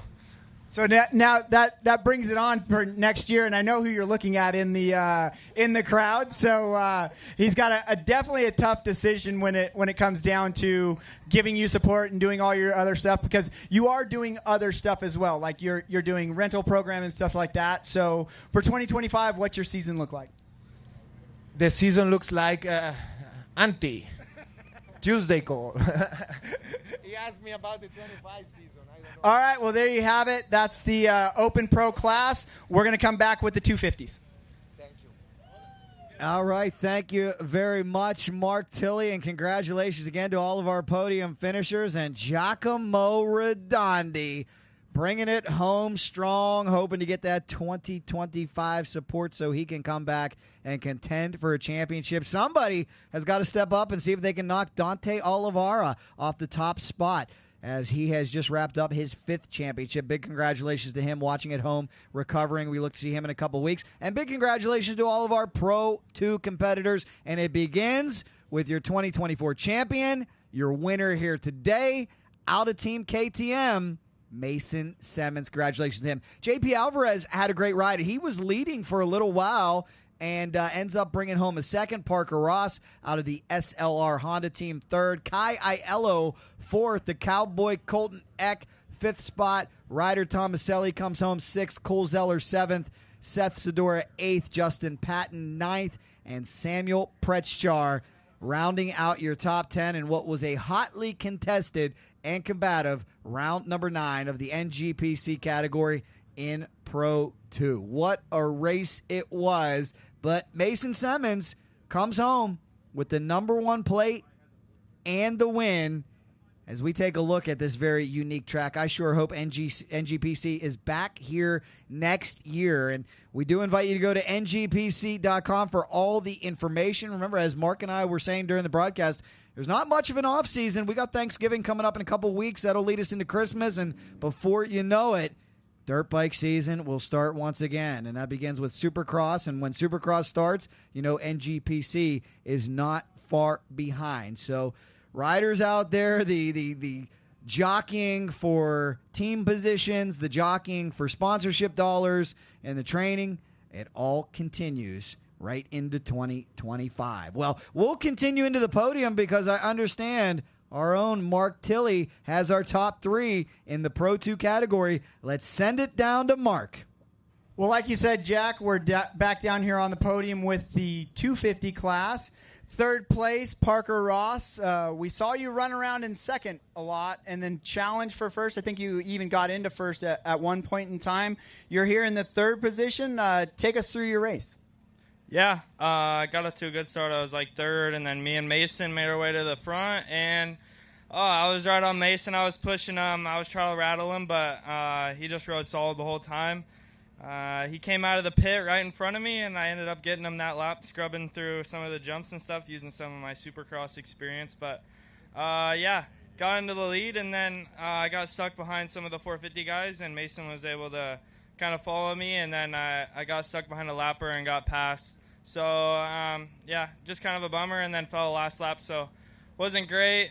These guys are impressive with how fast they go and the distance they go for it. So, yeah, I got to give it up to them. They're impressive. Can't thank the whole team behind me, my mom and dad watching at home, the whole SLR team, Mark, Sean, my mechanic Tanner, he's out here, first time doing the quick fill, and everybody else that helps the team, Dunlop, Alpine Stars, Fly, Throttle Syndicate, Pro Circuit, VP Racing Fuels, ODI, Chirby's, and everybody else. Thank you so much. Really appreciate it. So now this is your second race. I know last round you were talking about getting used to the bigger tank and all that kind of stuff. So are we going to see you do maybe some off-road races more in the future, or are you going to strictly work on motocross and supercross?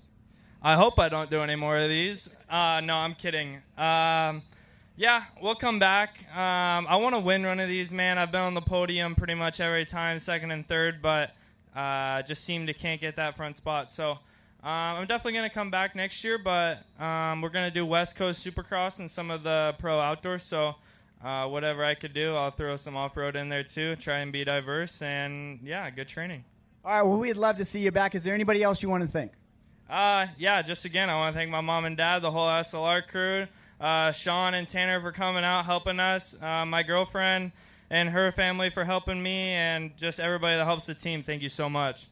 All right, well, we're going to walk over to the other side of the podium, and I'm happy to see this young man here. I know how much hard work he puts in, and JP Alvarez, second place overall today. Tell us a little bit about how you got here. Yeah, definitely had to work for that one. Sam, him and I were just going at it the entire race. I think from the pit, I just turned the burners on, and I caught up to him, and unfortunately he had some bike problems, and then I saw I was catching Parker, and I was just like, all right, let's just take her to the finish and full send it. And, we're on second. Unfortunately, not top box, but we're on the podium. Well, and you got to be happy with second. I mean, Mason was out there and battling hard with Parker, but you gave it your all the way to the end, and it paid off for you. So who would you like to thank? Yeah, I got to thank my dad. It's his birthday, so, I'm happy to be up here on the podium for him. My trainer, Robert, my little brother, we're always training. We're doing everything together, and I think that's a big help in my program. And Mike from RPM, the whole KTM crew, FMF, everyone else that's behind me to help me. Well, and I know I get to use you a little bit for some testing and your opinion on stuff. So what does 2025 look like for you? We're still looking. I don't know yet. My head's kind of all over the place for 25 right now, but I think I'm going to start to veer more to moto and just try that out. I don't know. I'm still young, so I want to try things.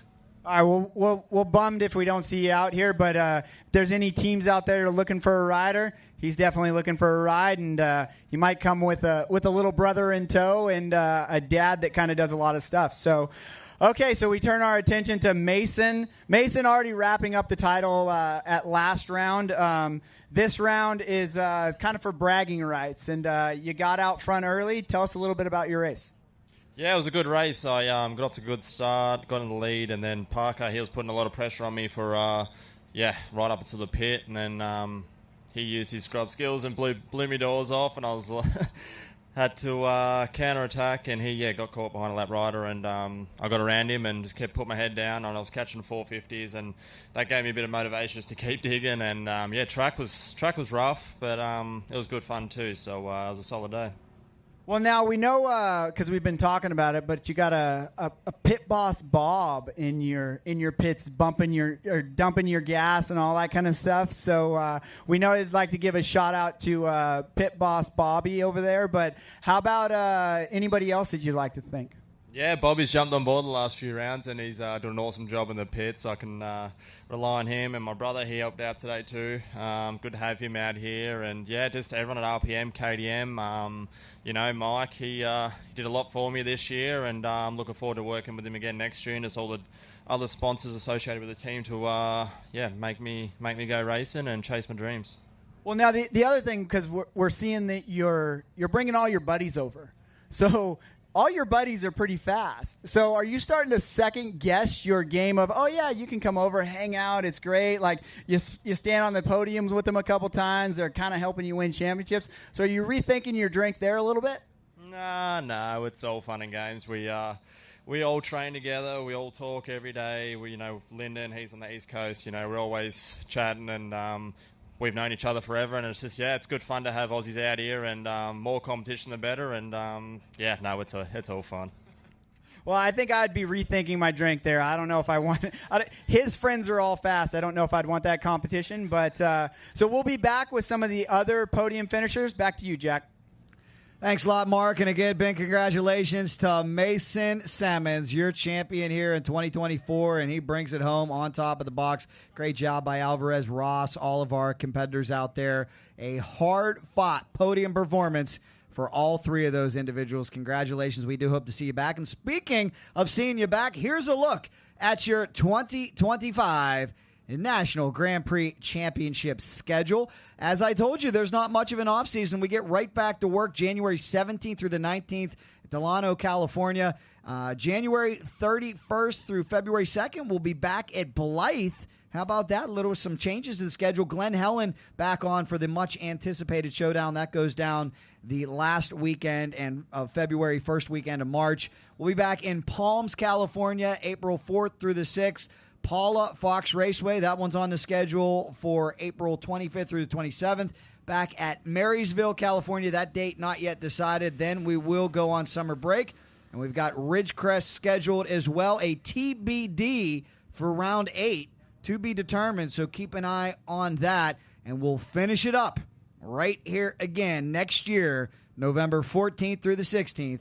A beautiful Lake Havasu, Arizona. I don't have any complaints about that because I love this place. How could you not? Look at these beautiful, scenic surroundings, very picturesque. A lot of fun things to do here in Lake Havasu, and right at the top of the list is going fast on a dirt bike.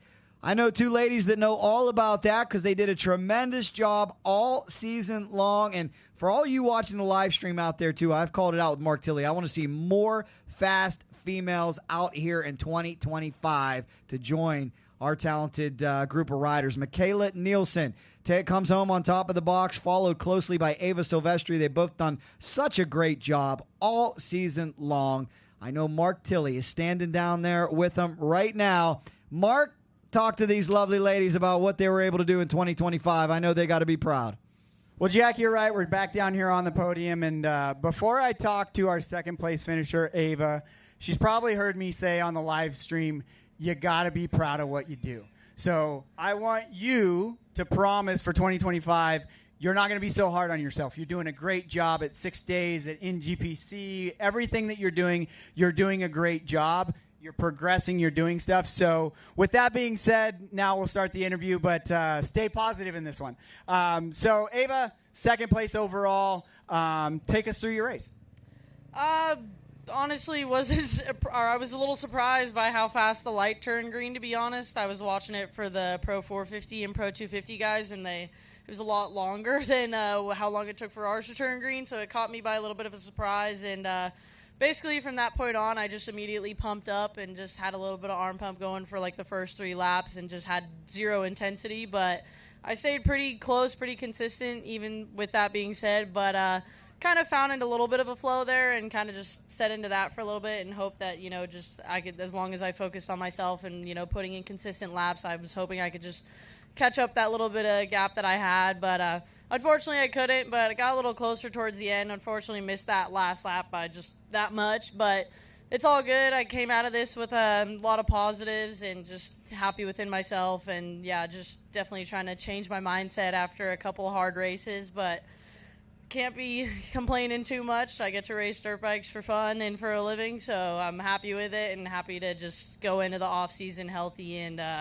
basically just happy to be here. Well, and we're definitely happy to have you here at these races, and then supporting the U.S. with the women's victory over at ISDE. Like, that's definitely something to be proud of. Like, not very many people get to do that. So who'd you like to thank for getting you here? Of course, first and foremost, my pit crew this weekend. My parents couldn't be here, and my dad's a big part of my program, so shout out to them for stepping up. But, of course, Gas, Troy Lee Designs, FMF, Motion Pro, DDC, Fast Company, Blood Lubricants, Guts, and just everybody else. Thank you. All right, well, congratulations on your second place finish. And we're going to turn around to the defending champion and champion for this year as well. I kind of look at it, I just call you Moto KK. I've never actually talked to you in person, but I just follow your Instagram stuff with Dirt Bike Magazine and stuff like that. So when we're talking about it we just call you Moto KK. Hopefully that doesn't offend you. But another great race. Take us through it. Yeah, got off to a good start and just felt comfortable the whole race. I felt great all year with the bike, and I'm happy that the whole SLR crew could make it happen and make my bike to the finish. So, I just rode comfortable and actually had fun this year at Havasu and just kind of sent her home. Well, and that's a big thing, to have fun at Havasu and say you had fun at Havasu when you're talking about the race, because this is a very demanding track. Is there anything you do special for this race compared to the other races? A year ago at Havasu, I would struggle with fitness and just didn't really take my nutrition right, and we stepped it up this year and changed a whole bunch of things. And Tom Danielson has helped me, and we just had a good learning year and definitely picked up my fitness and nutrition and just made everything clean as possible, and I can last through these hour and a half and give it my all.